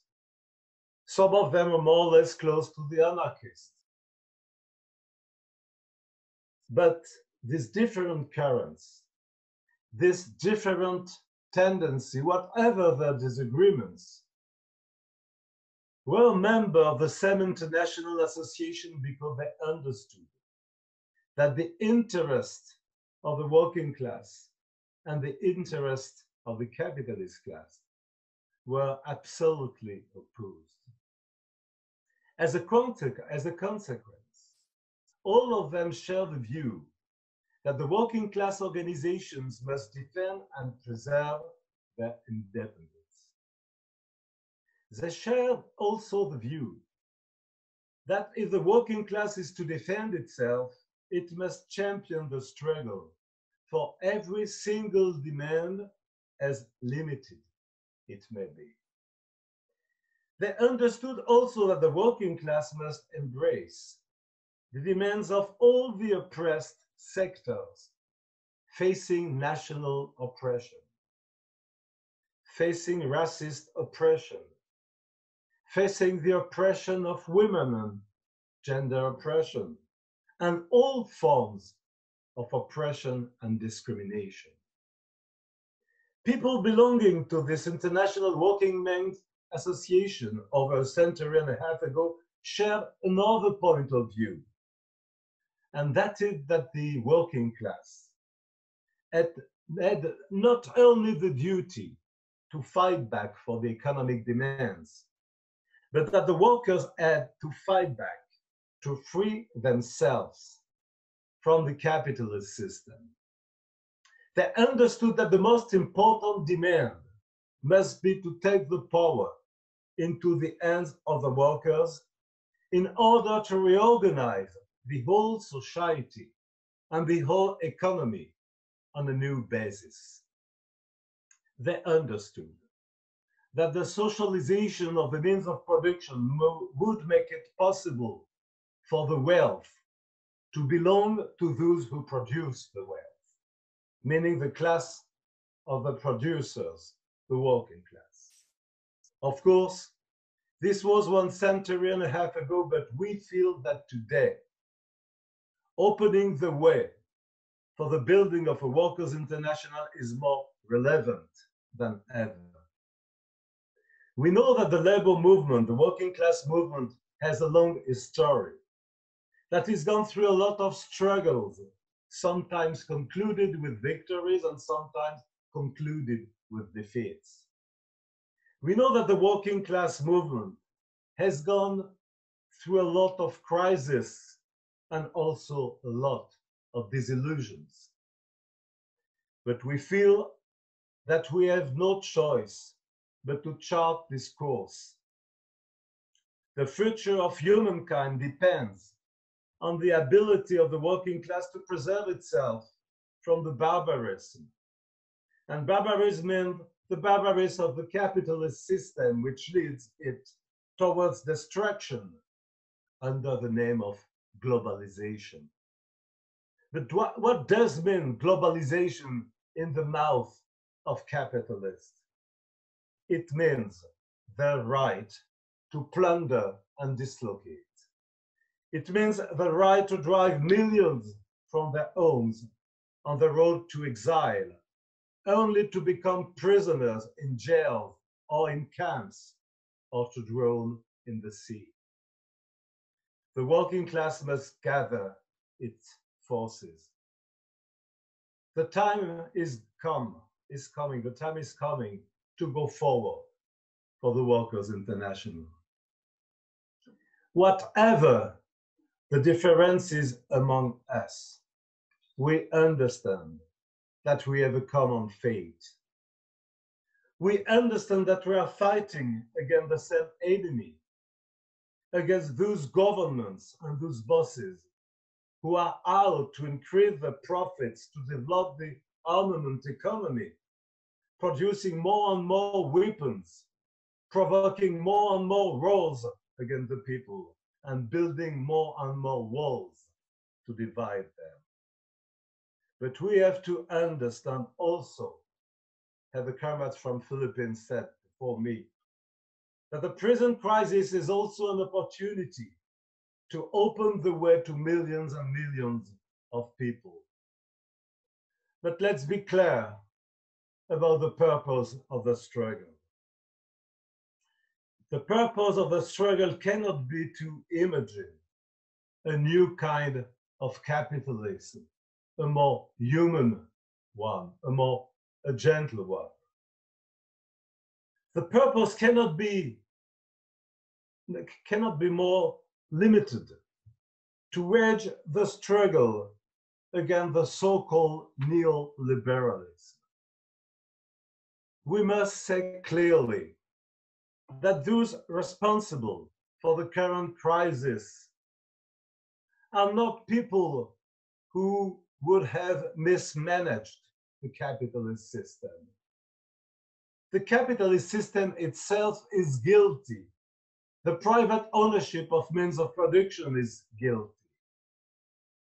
We know that the working class and the oppressed peoples throughout the world are facing hard times. And we are conscious that we will face harder times in the next period. We understand that this huge crisis means a massive destruction of productive forces, and first of all, the massive destruction of the main productive forces, that is the labor of the exploited worker. Yes, the capitalist class will do everything possible to make the workers pay for the crisis. They have already started making a lot of speeches to say that the situation is feeding a global debt, which is growing bigger and bigger. They are explaining that it will be necessary to reimburse this debt, that the people, the workers, will have to shoulder the repayment of the debt. We understand that this capitalist system is condemned. The present crisis is a demonstration that there is no way for this system to serve humankind.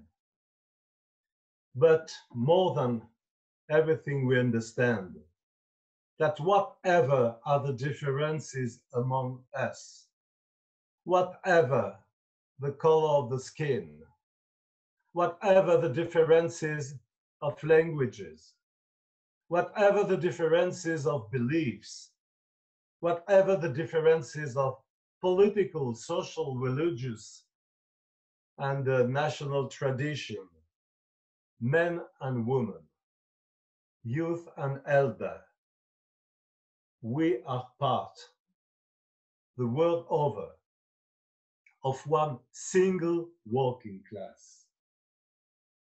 That is why respecting the difference among us, we have the responsibility to make one step forward on the road of a new Workers' International.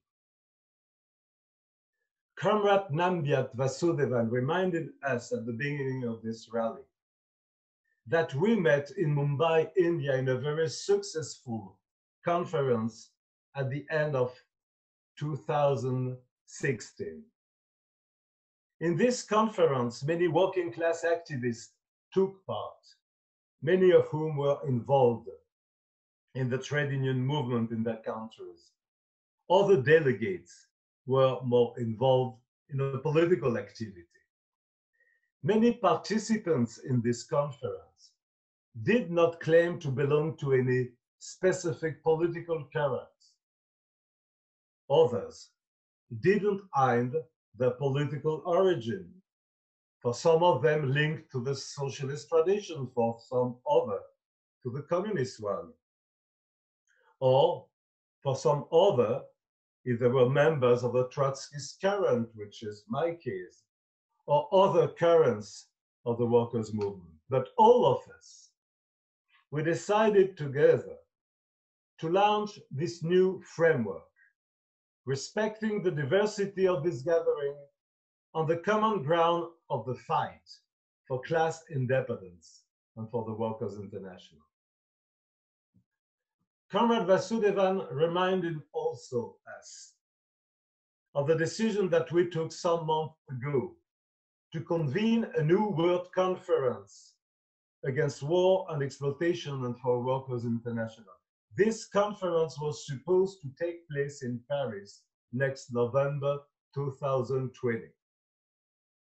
At this moment, nobody can say if we will be able to organize this World Conference at the moment when it has been scheduled, because nobody knows what the situation will be in the next month. And nobody knows if it will be possible for comrades throughout the world to travel and to meet together. But we hereby take the solemn pledge at this public rally on the 1st of May 2020 that if it is not in November, it will be in December. And if it will not in December, it will be in 2021. But this conference against war and exploitation will take place. It is on the agenda. Yes, the time has come for the workers to fight back together, shoulder to shoulder, in each and every country. The time has come to go ahead on the path for the Workers' International in order to fight for the reorganization of the whole society and the whole economy, to answer to the demands of the majority of the people. Before concluding this rally, I want to thank all the speakers from the different continents and different countries. I want also address a special thank to the tens and tens of comrades who helped organizing this event. The comrades who helped us to overcome the lockdown, to overcome the situation where everybody should be isolated in his house. I want to thank the tens and tens of comrades who helped the technical staff, the translators, and to all of them who did that at the service of the working class, let's say a huge thank you. Comrades and friends, brothers and sisters, let us gather and support the call for a World Conference. All of you attending this rally are invited to join us. Please be part of the process. Sign the appeal for the Working Class World Conference. Long live Mayday. Long live the working class. Long live the Workers' International. Workers of the world, unite.